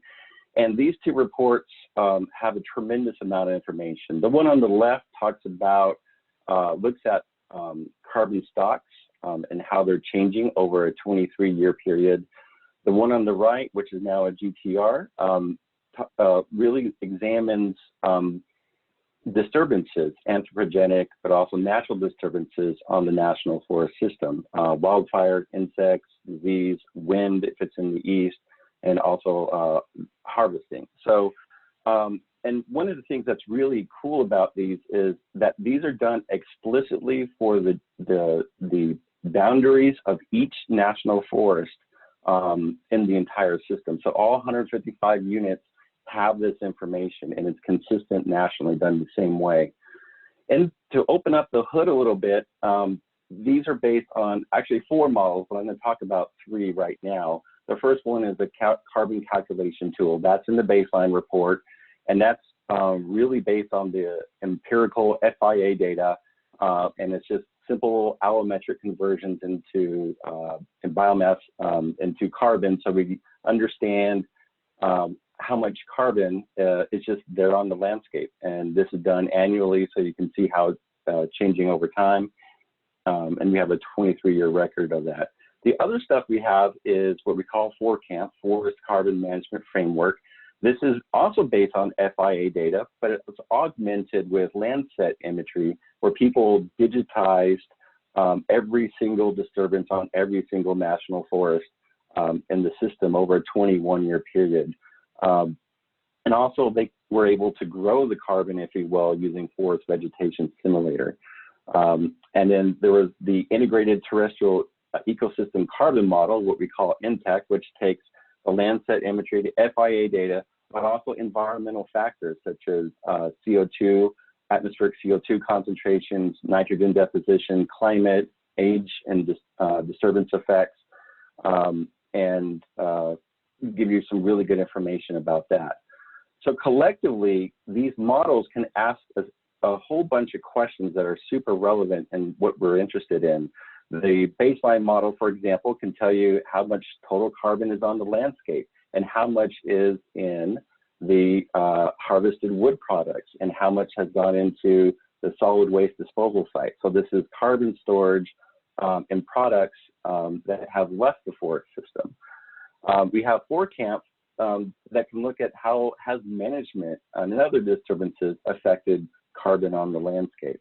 And we have INTEC, which can look at what are the effects of management and disturbances in the context of atmospheric and climate change or other environmental factors. So we can see it in this context. So collectively, they provide a very powerful suite of tools. Trying to advance here. Okay, so this carbon information is super helpful both on a forest level, but also in providing context. And so I just wanted to provide this national level example to give you a feel for the kind of information that we can get from this work. So imagine all the carbon in the national forest system, all 193 million acres that are forested in the system. And you imagine that, and it's above ground and below ground, and imagine that carbon as water in a bathtub. It just so happens that we have about 10,300 and some change teragrams of carbon. A teragram is 1 million metric ton.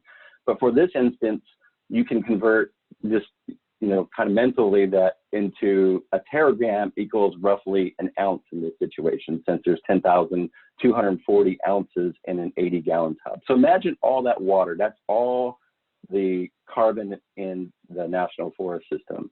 Every year, we add about 42 ounces, which is, again, equivalent to about 42 teragrams or million metric tons, are being added to this pool every year.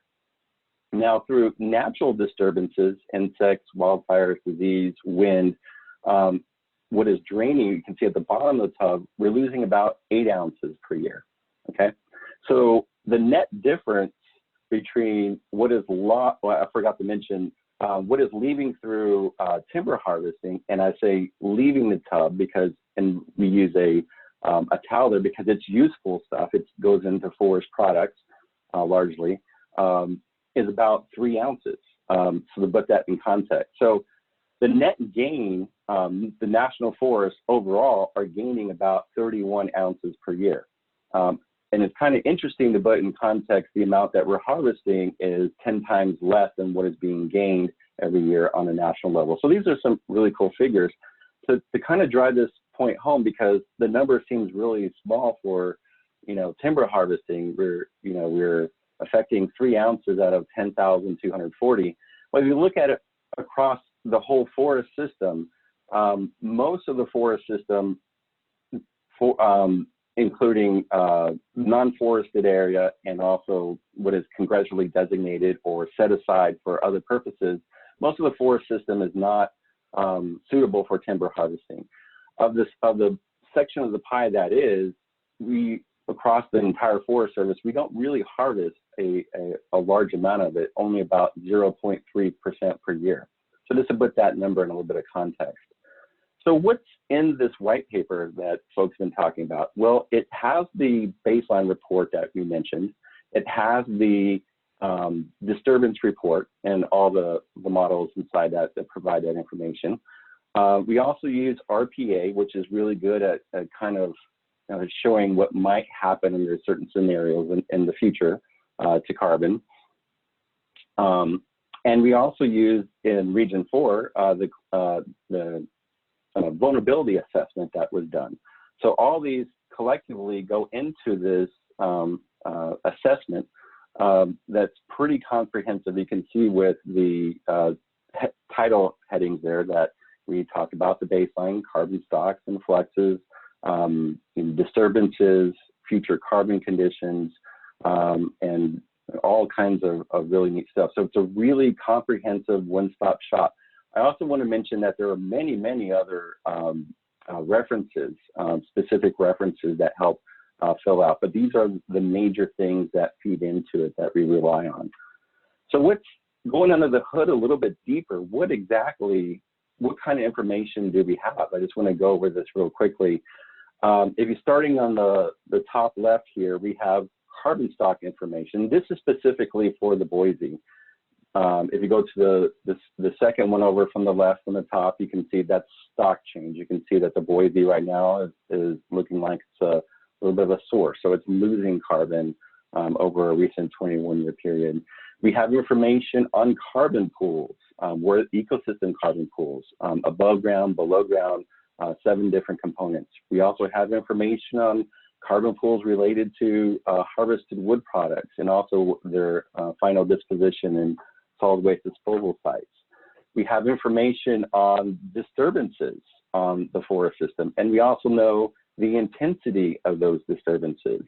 Now, going to the bottom left here, we can see how different effects, fire, harvest, insects, have influenced carbon over time. You can see that fire has been, especially since around 2006 or so, has been a significant influence in reducing carbon on the forest.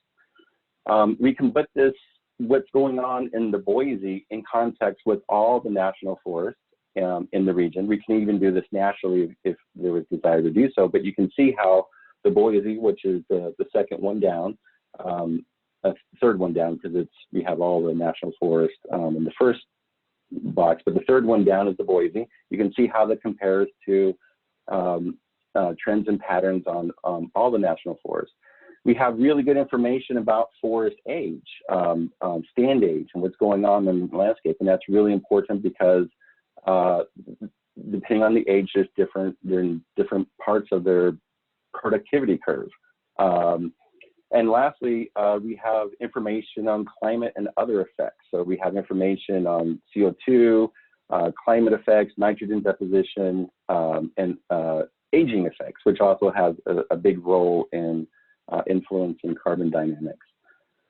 So now going back to the white paper, how is this used? Well, the white paper is a really good first step, and it's a technical backstop. And we've been working with a lot of forests across the country, and people are using the white paper to support their NEPA and their planning. And so the way they do it, it's the technical backstop, and when they're going through the NEPA work, they're able to cite this paper and it really provides the context that you need to really understand the effects in a NEPA context. And it's really neat because this is based on a very robust 21-year record. And we are in the process in the Washington office working with the scientists to update the record to pretty close to current year, which is pretty exciting. So to put this in the big into context, this is how we kind of think of it. If a forest is not in revision, they can take this white paper and just have it on file, have it available for people to review, take a look at it. And when there is a project level NEPA disclosure being done, it can reference the white paper for the context. And so that's really useful, again, because of the really robust 21-year record that's available for the forest. Now, if a forest is in revision, the white paper again serves as the technical backstop. And if there's an EIS produced for the forest plan, it can reference it. And again, if the project, all the projects that are done underneath the plan level NEPA can tier to the plan level EIS. And the real neat thing here is that all this is anchored in the same framing. You're not having different people necessarily doing this. It's the same information that's specific to the forest, and it's based on a relevant record, a 21-year record that explicitly is done for the boundaries of the forest. So that's really exciting. And what's, what we had to do before is rely on science that may or may not be applicable to the forest. We'd be lucky if we had a study on carbon that was done on multiple forests or state level or regional level. Then you have to try to figure out how is that relevant for what's happening on my forest. So this is a really good way to tie this all together. There's efficiencies being done that way, but also it delivers much more event and information for the public, and that's really what our goal is here. So I'm just going to end it there and turn it to questions. All right. So Duncan, I might have you stop your screen share so that we can pop back into video mode. That might just help people engage in questions a bit. Perfect. So just as a reminder for those who maybe weren't a part of all of the meetings, the carbon assessment was a question that the BFC had with regard to how this would be considered on the Sagehen project, but also just generally, there was some questions around how this is done. So first of all, I want to say thank you, Duncan and Aurora, for that. That was a very in-depth explanation. And I would love to hear any questions from the BFC with regard to how this might apply to Sagehen or some of the other projects moving forward.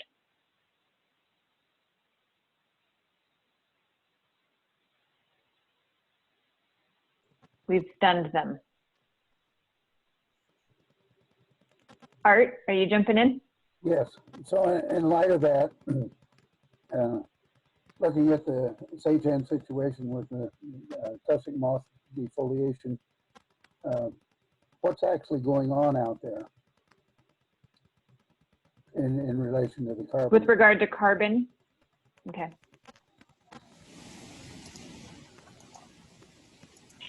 Yeah, who wants to take that one? Looks like Carl. Well, I can add some, I'll get it down here so I'm not staring in the corner. Add some probably more detail than what was in the assessment, or they'll probably reference these articles in his assessment. But in general, with tussock moth and any of the defoliators and carbon cycles, it's not a real clean picture. A lot of times what happens with the trees, or as they're consumed by the defoliator, they kick out their droppings to the ground, and it kind of gives a flush of undergrowth. So, and a direct carbon spike isn't necessarily seen, at least in the papers that I've seen. So it's not a big, quick loss. If Morris falls into the general decline of dead trees, where it takes decades and centuries for those trees to break down.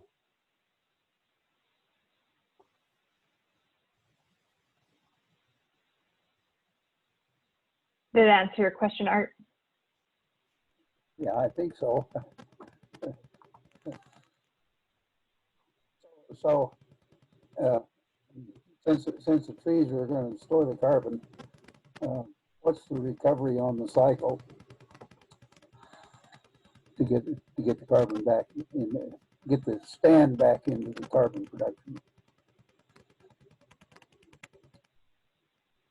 I guess my question isn't clear. In other words, we're going to, if we remove all those trees and turn them into lumber, we're storing that carbon. So what do we have to do to get the stand back into production to restore that carbon cycle? Carl, is that a question you can answer? I would say that silviculturists probably have a little better answer than I do. It all is going to set up on what treatments you have and how you set that stand up to grow into the future, and that's more there in their bucket, I guess. From what I'm not intimately involved with the sageham project, but just in general, when they do the thinnings, a lot of the trees some of the trees will release, and that will help add to the carbon storage of on-site in the stands.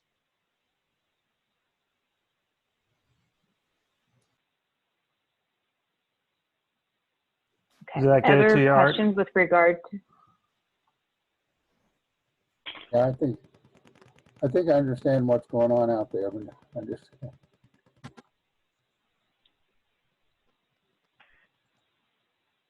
Other questions with regard to either sagehen or some of the other projects we've been working on?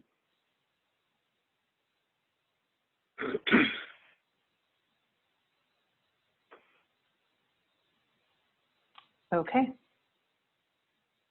All right, Duncan and Aurora, anything else to add with regard to the carbon assessment, or Catherine?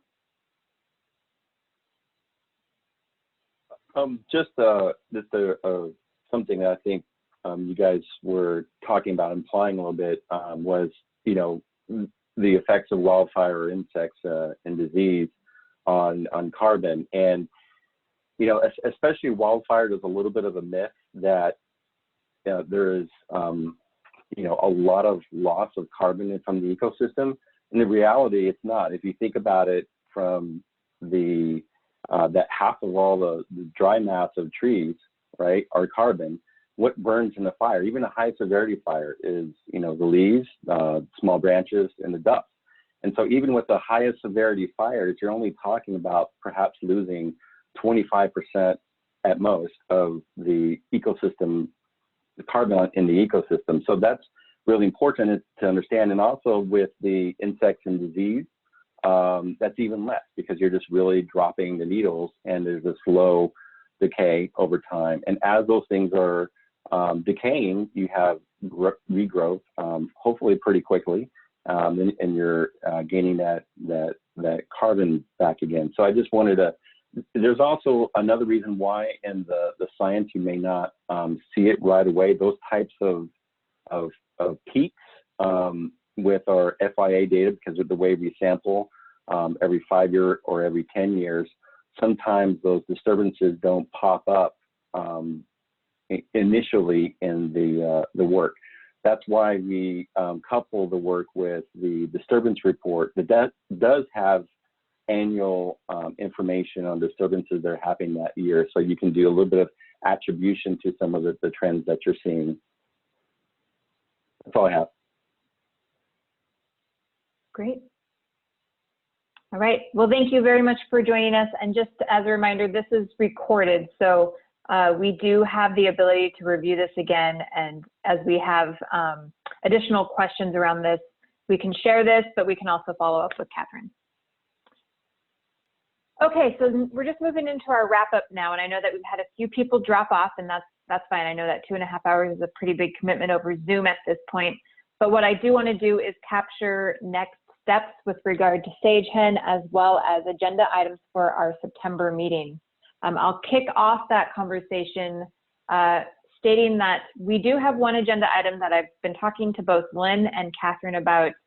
For those of you who track, for those NEPA nerds who track the changes to the NEPA law, there have been some fairly substantial changes that were proposed and are assumed to go into effect in September.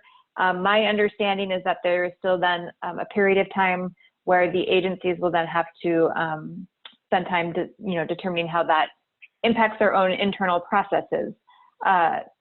Because we do interact with that NEPA process so closely as the coalition, I think these changes will be really important for everyone to be educated on as it pertains to how we craft our comments and the types of comments that we would submit. So at the next meeting, we think that there will probably be a better understanding of how these proposed NEPA changes will influence the Forest Service's policies and procedures. That is something that we want to spend some time talking with you about. I do think that this will be an evolving conversation. I will say that I would not be surprised if there are some probably hang-ups with some of these proposed changes. So that is something that we will make sure that we include in the agenda for the next meeting. Other topics that you would like us to follow up on, or anything from the Forest Service that you know you would like to bring back to the coalition for the September meeting?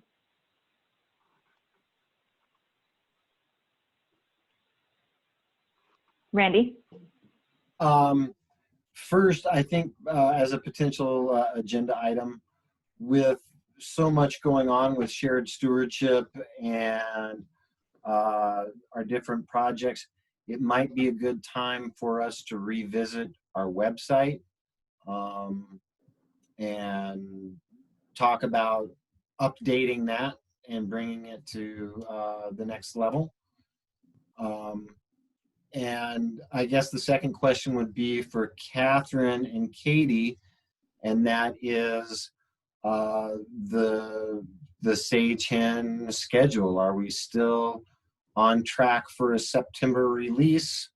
And what will be the opportunities for the BFC to look at that document, the timing of all of that?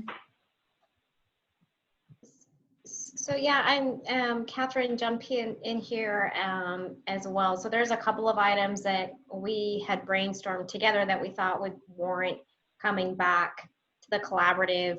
Just given the timing of everything, it just didn't work out today. But a couple of items specifically, we didn't have the maps ready because we're focusing on the team getting their analysis done. But the timber harvest implementation, so we're focusing on insect and disease, and thought that would be a valuable conversation to have.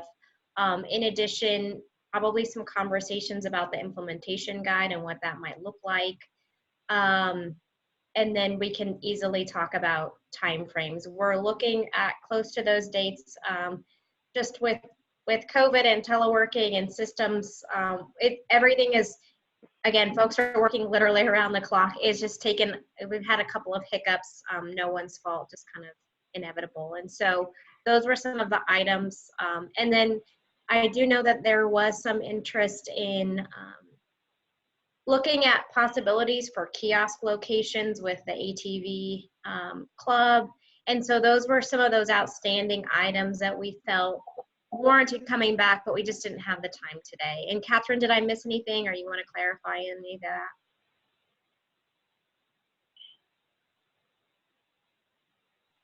I was just looking back through to see what else we may have wanted to talk about.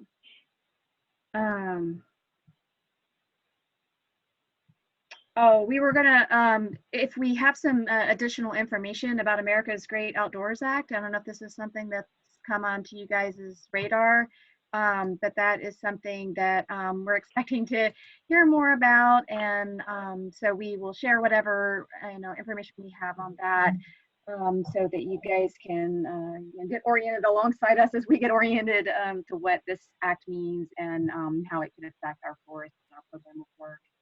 And then I believe we would bring Lisa back to share some additional wildlife maps.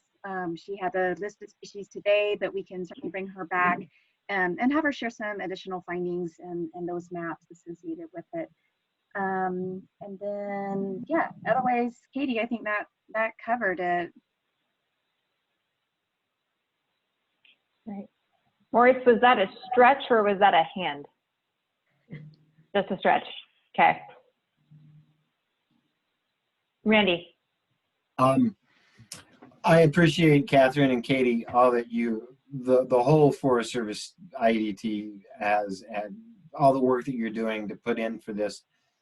And excuse me, since you know obviously how much COVID is affecting you guys getting it all together, I hope that you will also recognize how it will affect in the future our abilities to provide comment in that kind of a time period. And perhaps you would consider extending that period a bit to allow our members to have a full range of chances to comment and to participate, particularly, just based on the timing of it, and how we meet once a month, so on and so forth. If it comes out at a bad time in the week, then we might only get a chance to talk as a group on it once. And as you can see from this turnout, it's a little bit challenging to get a full group together without a full court press. So perhaps that's something that could be discussed.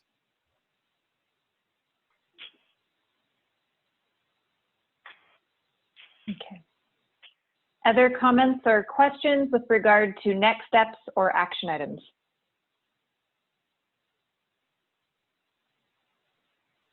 Okay, well, what I would also welcome you, so I know that we moved through those updates fairly quickly, and there was a lot that Clint and Lisa provided with regard to the updated roads and the wildlife impacts. So if those questions do come to mind and you would like some clarity or some follow-up, you could reach out to Catherine directly if you want. I'm also happy to help liaison, so feel free to always reach out to me, and I can help shepherd those questions to the right people.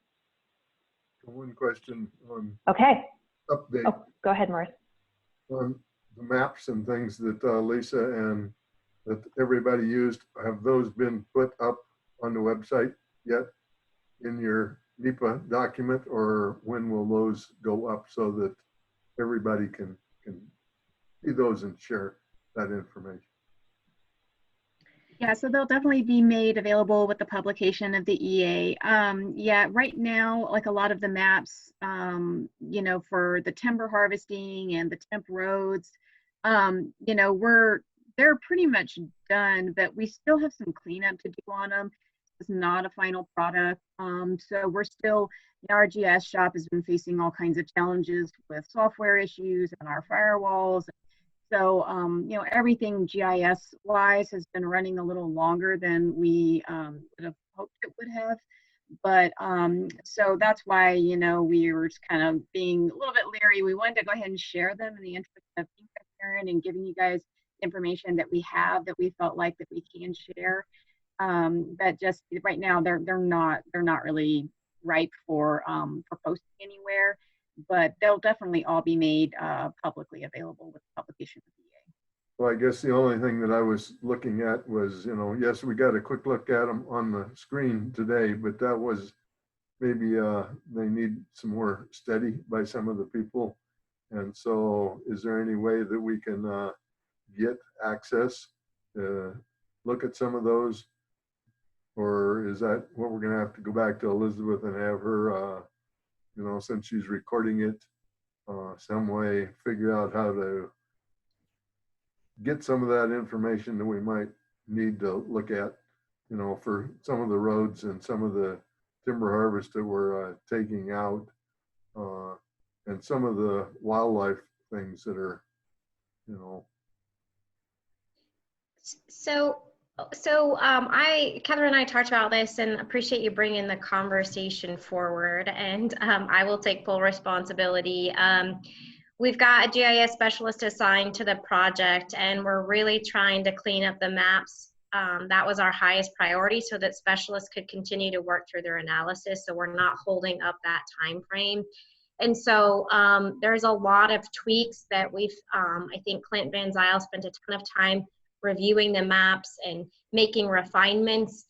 And so once we have that and it's a part of the draft EA and we put it out for comment at that point, they'll be available. But the maps aren't ready to be released at this time. And I made the call that the GIS shop continue to work with the specialists so that they can get the exact information that they need to complete their specialist report. So we hope to have them done in the near future, but right now, Catherine hit the nail on the head. They're not ready for release. And we didn't want to give, we didn't want to release poor information. That just doesn't go very well.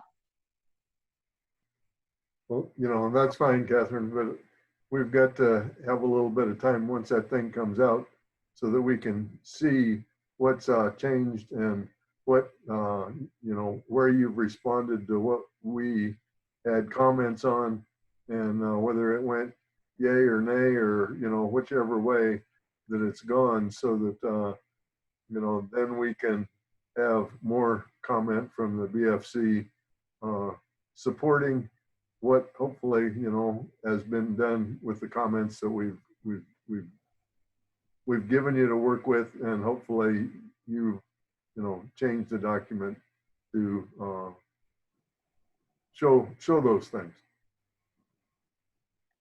So Katie, I'll jump in and look for a proposed process. So I mean, I very much understand we don't want to be letting loose maps that have inaccurate information or lack of information, right? Because there is kind of a bit of a danger there of setting some wrong expectations about what's in the project. But to Morris's point with that timeline, you know, it is sometimes clunky when the BFC meetings don't align for obvious reasons with the release of a draft EA. So what I will say as far as our process of how we can make sure we get that review and are able to spend some time with it prior to any submittal of comments, if you, and I know, Catherine, you're really great at this, flag me as soon as that's ready to go, as soon as it's available for public review, I will then make sure that it gets out to the BFC. And then if it's not in alignment with our regular meetings, I will work with the steering committee and we can kind of do some shuttle review and conversations, set up some time to convene and look at the updated documents and compare it to those comments, so that we can, at least when we do have our full meeting, be prepared to highlight where there are some existing questions or concerns and get a head start on those comments. So my commitment is I'll just work with both the Forest Service and our steering committee to use the time as best we have. That sounds great. Okay. Yeah. And I can assure you, we're trying to make things as transparent and as easy to understand the changes that we've made in response to the comments we've received as we can. And that's a credit to a lot of the team who's worked really hard to try and do that. So I'm hopeful and optimistic that you guys will be happy with the stuff that we're producing. And it's easy to digest. Great. All right. Any other, and Katie, just that we very much appreciate that. I think today's presentations were very helpful in kind of figuring out where those changes are being made in response to the BFC comments. So thank you for that. Thank you guys for all the effort. Additional questions or comments before we adjourn? Okay, well, you know where to find me if you have anything. Please do feel free to email me and I will help shuttle that around. It'll take a little bit of time for us to get this video downloaded, cleaned up, and put on the website, but that's, I think, where we're going to share it so that anyone who wasn't here today can access it. If you have any concerns with that, Catherine, let's talk offline and we can make any cleanups to that if we need to. Okay, sure. Yeah, Okay. I have it coordinated. Okay, great. Hey, Elizabeth, just make Right. sure that when it gets to the to the site that everybody knows that it's there, so that we can go back and maybe take a second look on a longer time frame. Yep. We'll use the same mechanism that we let you know when meetings are scheduled and agendas are posted. Thank you. Okay. Thank you, everyone. We'll talk to you soon, and we'll see you next month. Thank you all. It's good to see you, even virtually with COVID, social distancing, but it's still nice to see everyone's faces. Little something. Thanks for joining, Jim. Bye, Larry. Bye. Bye.